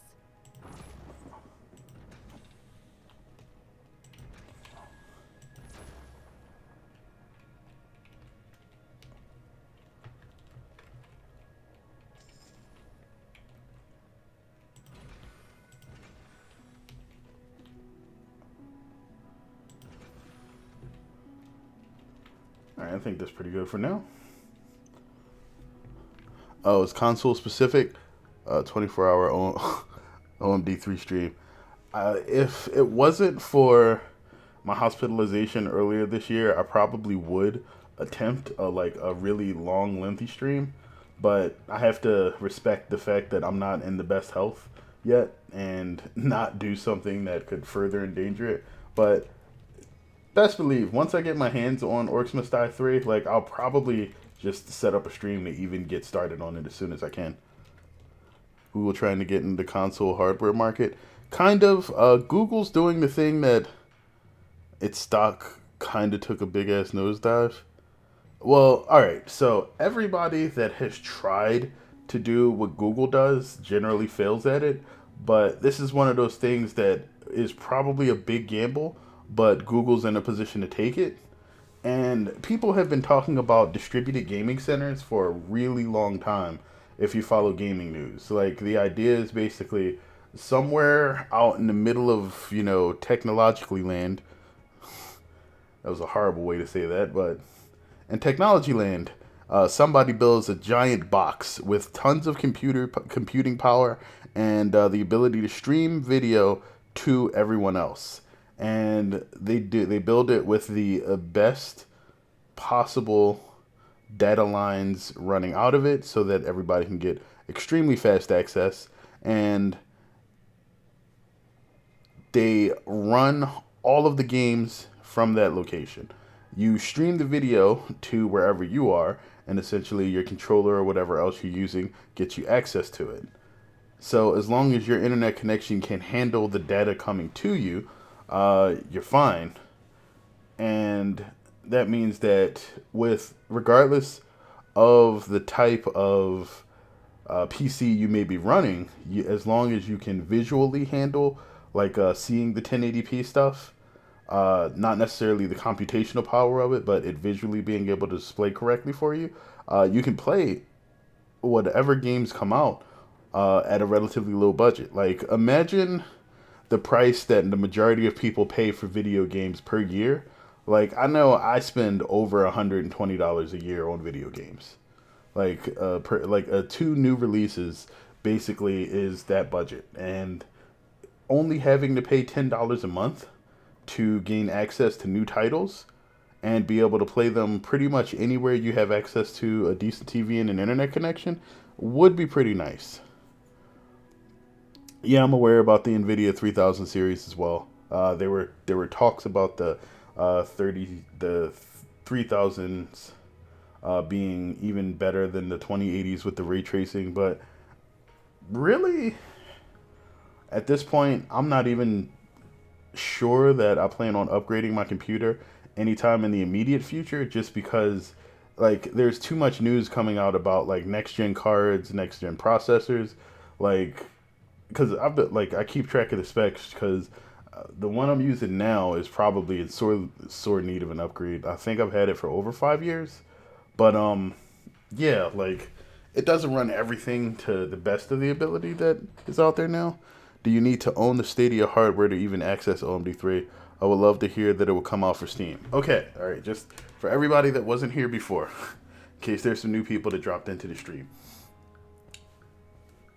Google gave Robot money to make Stadia, or to make OMD3 a Stadium exclusive for some period of time. I don't know what the period of time is personally. I haven't found that information out, and I couldn't get anybody to actually spill the beans once we found out that's where it was going. We found out that it was on Stadia when they released a press release for it, and the Stadia logo was on the page for Orcs 3. So, somewhere between 6 years to a month seems to be about the standard that companies are negotiating right now. And that means that after that period of time, you'll likely see Orcs Must Die 3 show up on Steam. That doesn't mean that it might not come out on some other platforms too. So we'll see. You'll let all the next gen shit come out and then get a new laptop desktop for the same price. That sucks. I mean,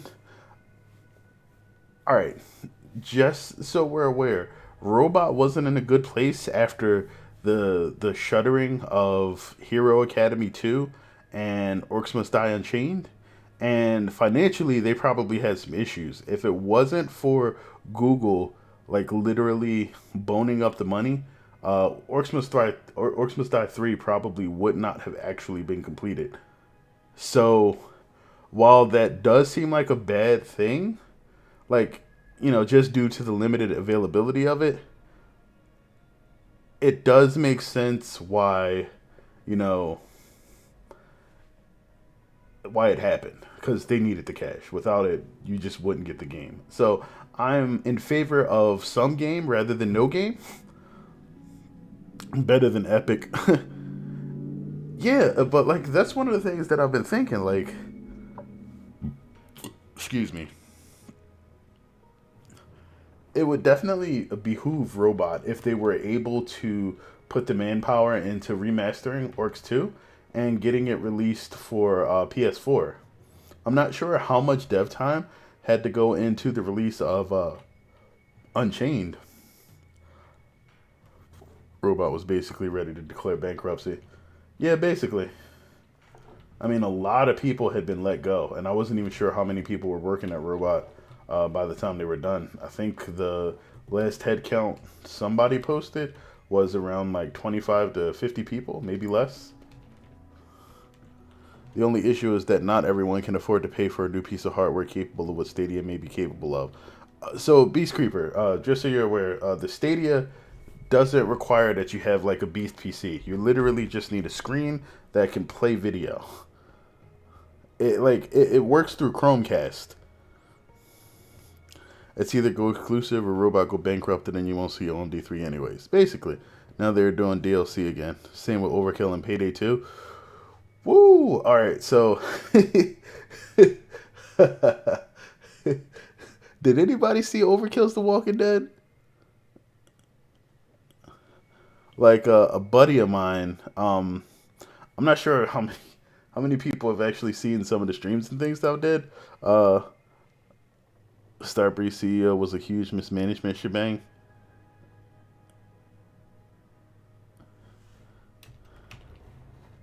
Yeah, shit. Yeah, yeah, so essentially what happened, that's it. I am out of the loop on more on info here. Yeah, so I mean, I'm not really trying to advertise for Google or anything here, but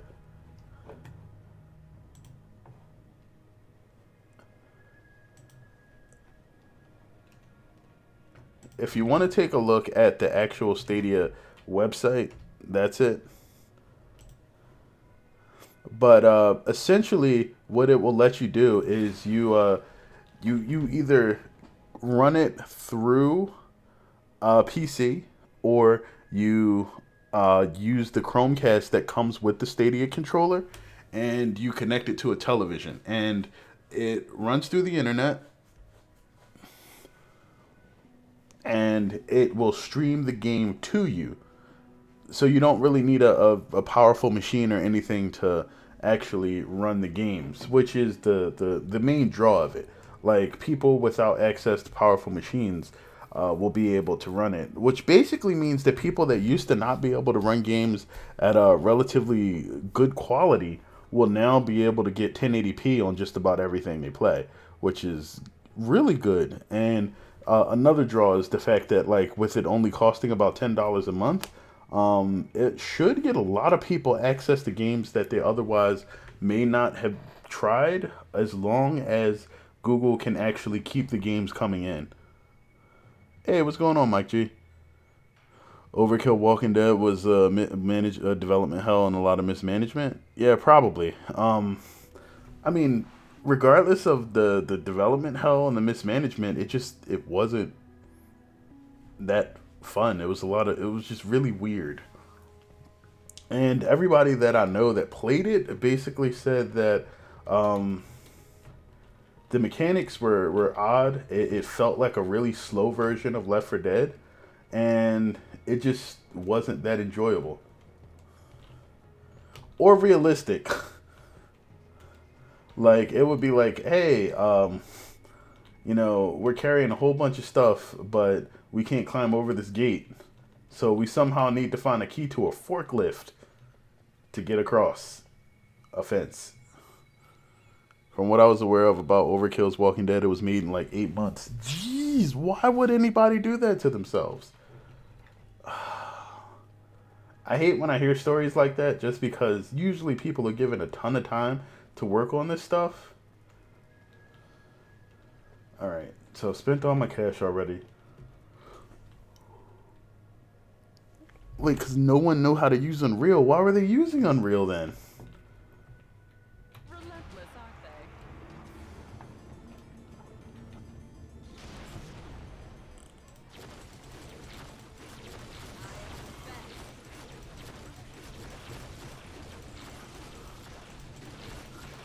They were using another engine before for a few years and then got scrapped because they ran into a mechanical issue.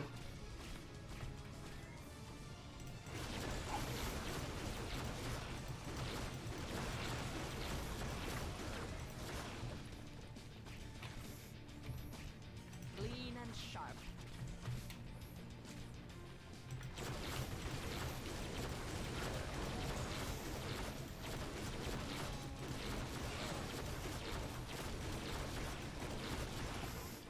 How are you playing OMD?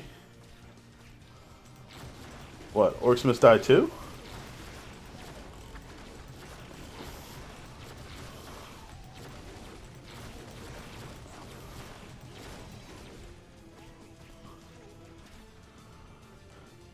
Server this is still.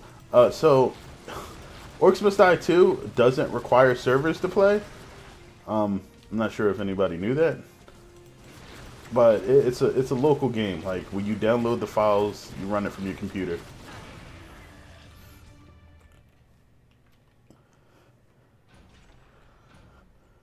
I thought Robot shut the series down. No, they just shut down the servers for Unchained because they couldn't keep them going.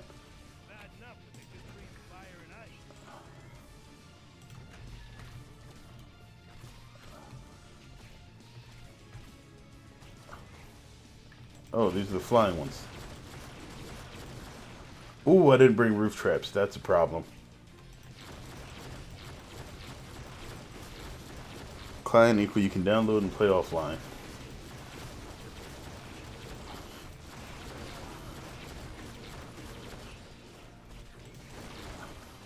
Well, client generally means there's a host.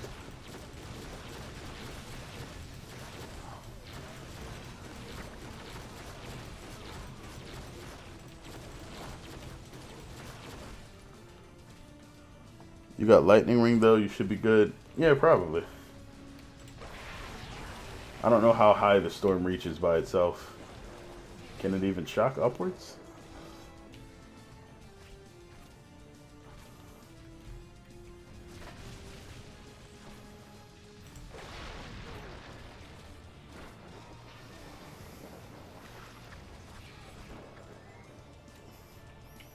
Oh right, I'm still sad, damn. Whoa.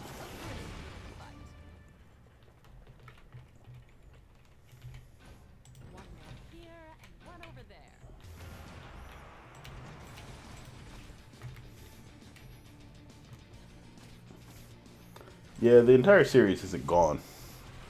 Storm not high, but it does hit single targets from miles away and it chains. Huh. Let's try it up here then. Whoops.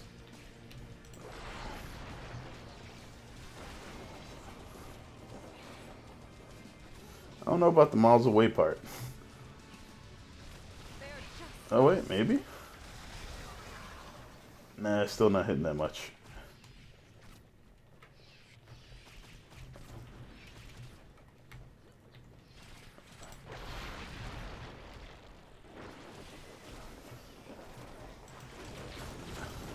They are going to kill my dudes if I let them know, which is bad.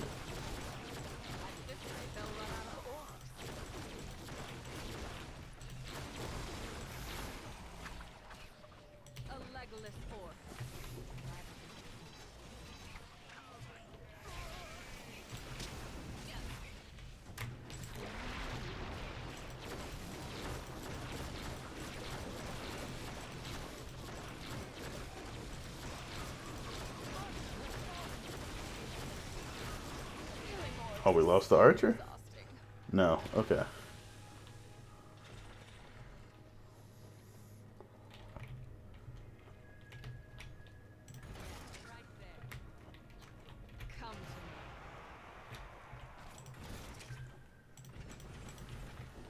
Is it me or did they just forget to start the music? They forgot to start the music. Storm is good for single area wave glare.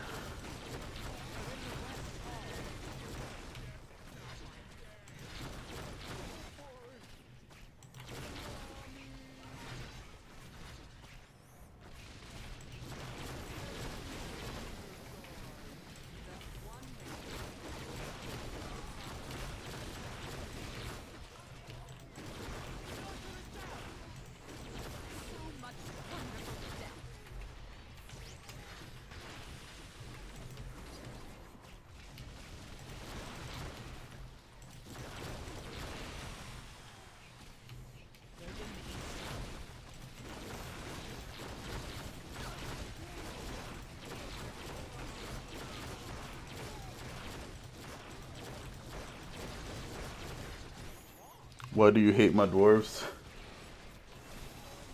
I don't hate the dwarves.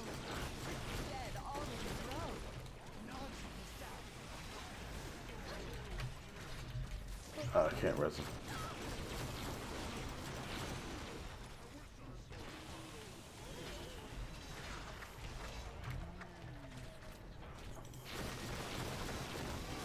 Man, that's slow stakes for a long time.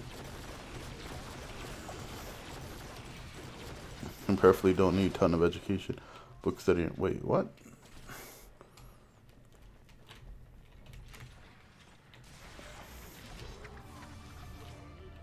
As soon as the wave's over, the music begins. Dwarves are decent melee. The bombs are lackluster, though. Yeah, I need an obscure job that no one likes or wants but pays well, but also won't make you feel like you're 80 when you reach 40.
Got him again?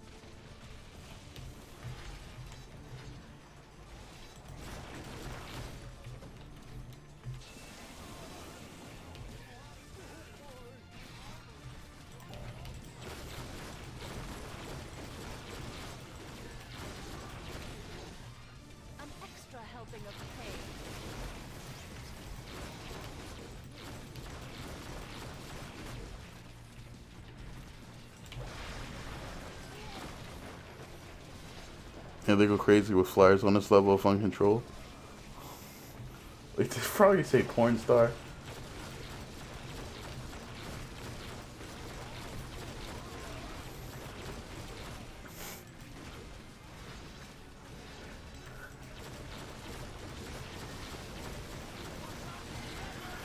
Just a thought.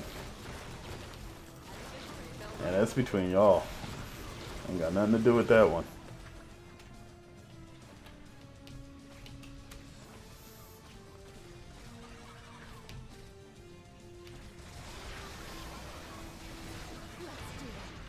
That actually worked against kobolds. That's pretty nice.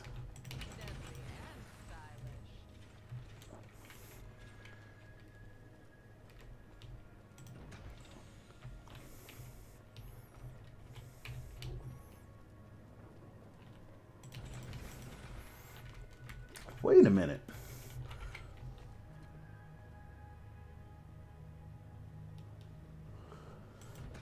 Is that the right height? Oh no, I can just because they gotta go under here to hit them.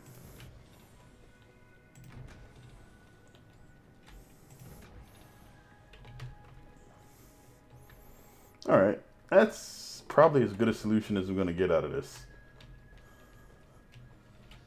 I don't think I can put anything else up on those.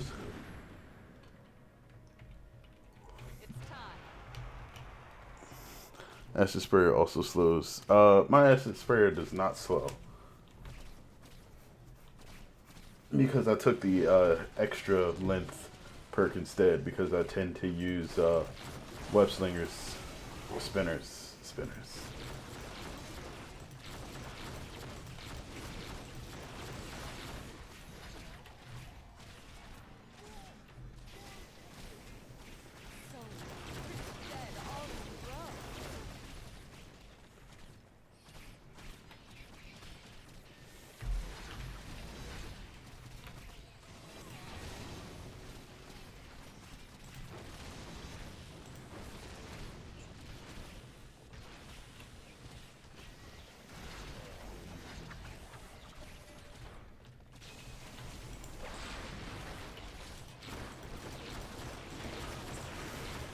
Ten viewers, 10 likes.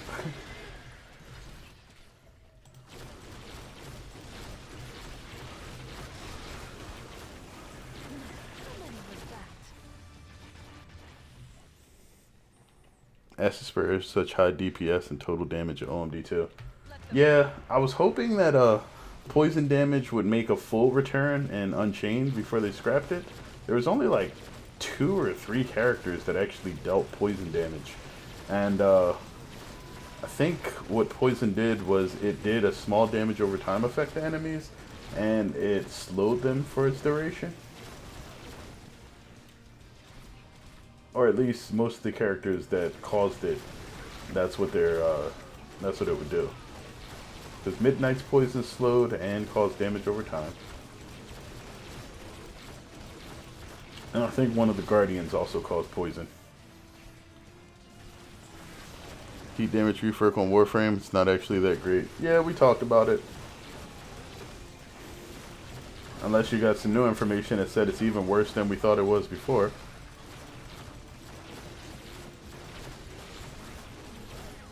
I appreciate that skull, thank you. That's not an inaccurate statement.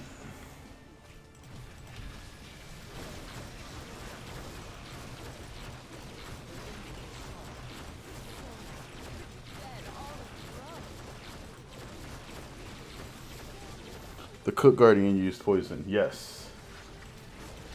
On a spin attack, I think.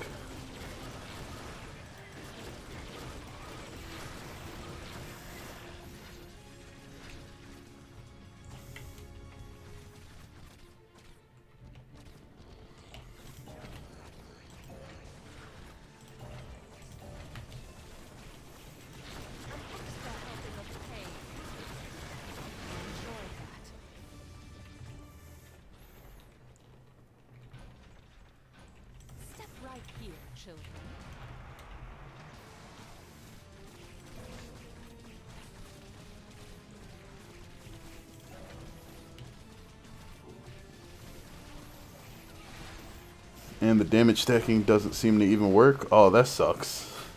I think it was also his ranged basic attacks as well.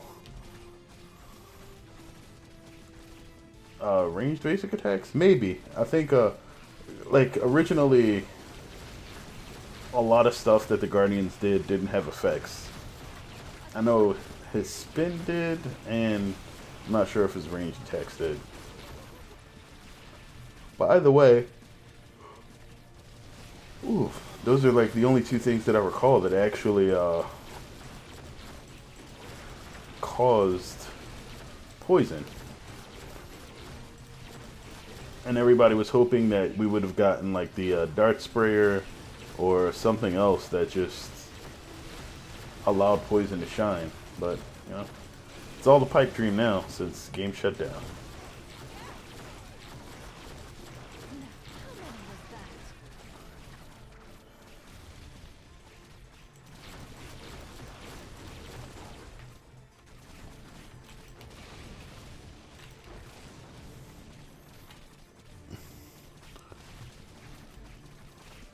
No, Black Paw caused bleed.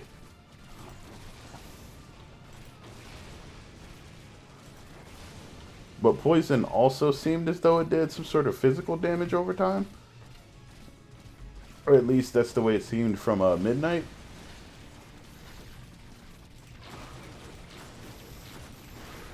Didn't Black Paw use poison? Yeah, most of OMDU assets will be reused. Probably. Like, a lot of assets got reused going into OMD3 or OMD Unchained, so I wouldn't be surprised if that same art happens to show up. I'm probably way over par here. No.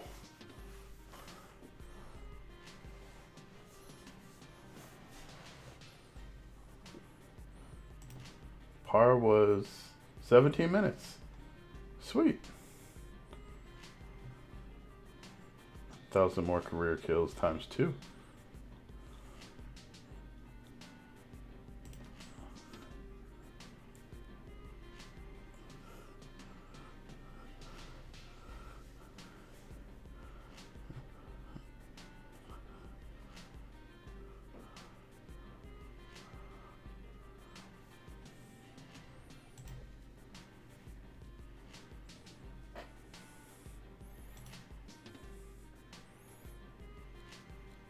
Scavenger trinket.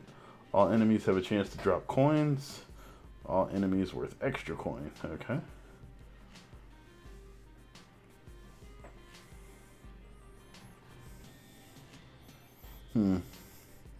Actually, geez, it's almost 1 a.m. and I do have to wake up for work tomorrow. I do still have that obligation.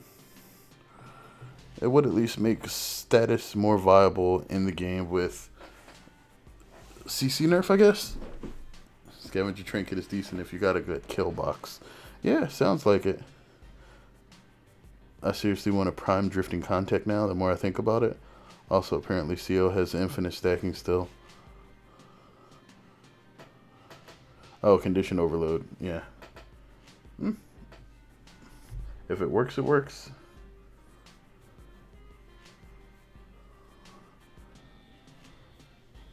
But I don't know. We can talk about Warframe another time. I think I will actually call it for tonight so I can get ready for bed and be ready.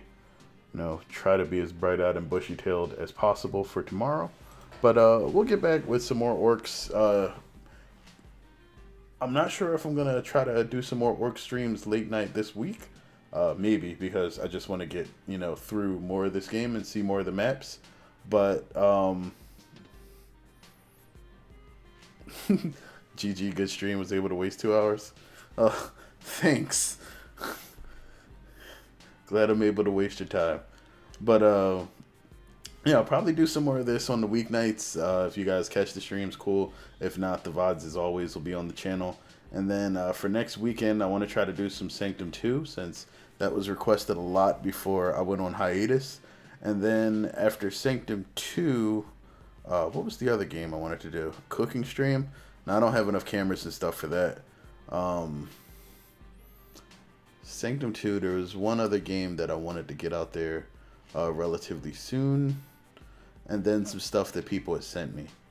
Oh no, it was just Sanctum 2.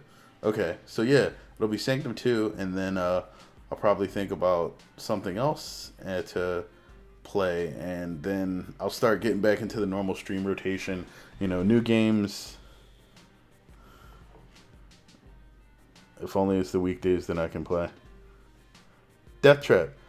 If Niels, I'm not even sure what Niels is up to. I mean, like, he's supposed to be, a collegiate kid now. Dark Trap. Oh, Dirk Trap. I do remember that you said if you did a face reveal, it would be an image of you eating tacos. I wouldn't be upset about that. Oh man, there would be so much taco on my beard though. Neil's back at Payday 2. Yeah, he did post some stuff about Payday 2. But still, I know he's like juggling college and everything right now, so I don't know. I'll chat with him, see what's up.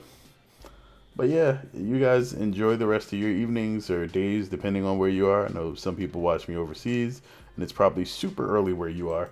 But, everybody enjoy the rest of your day and make it a good one.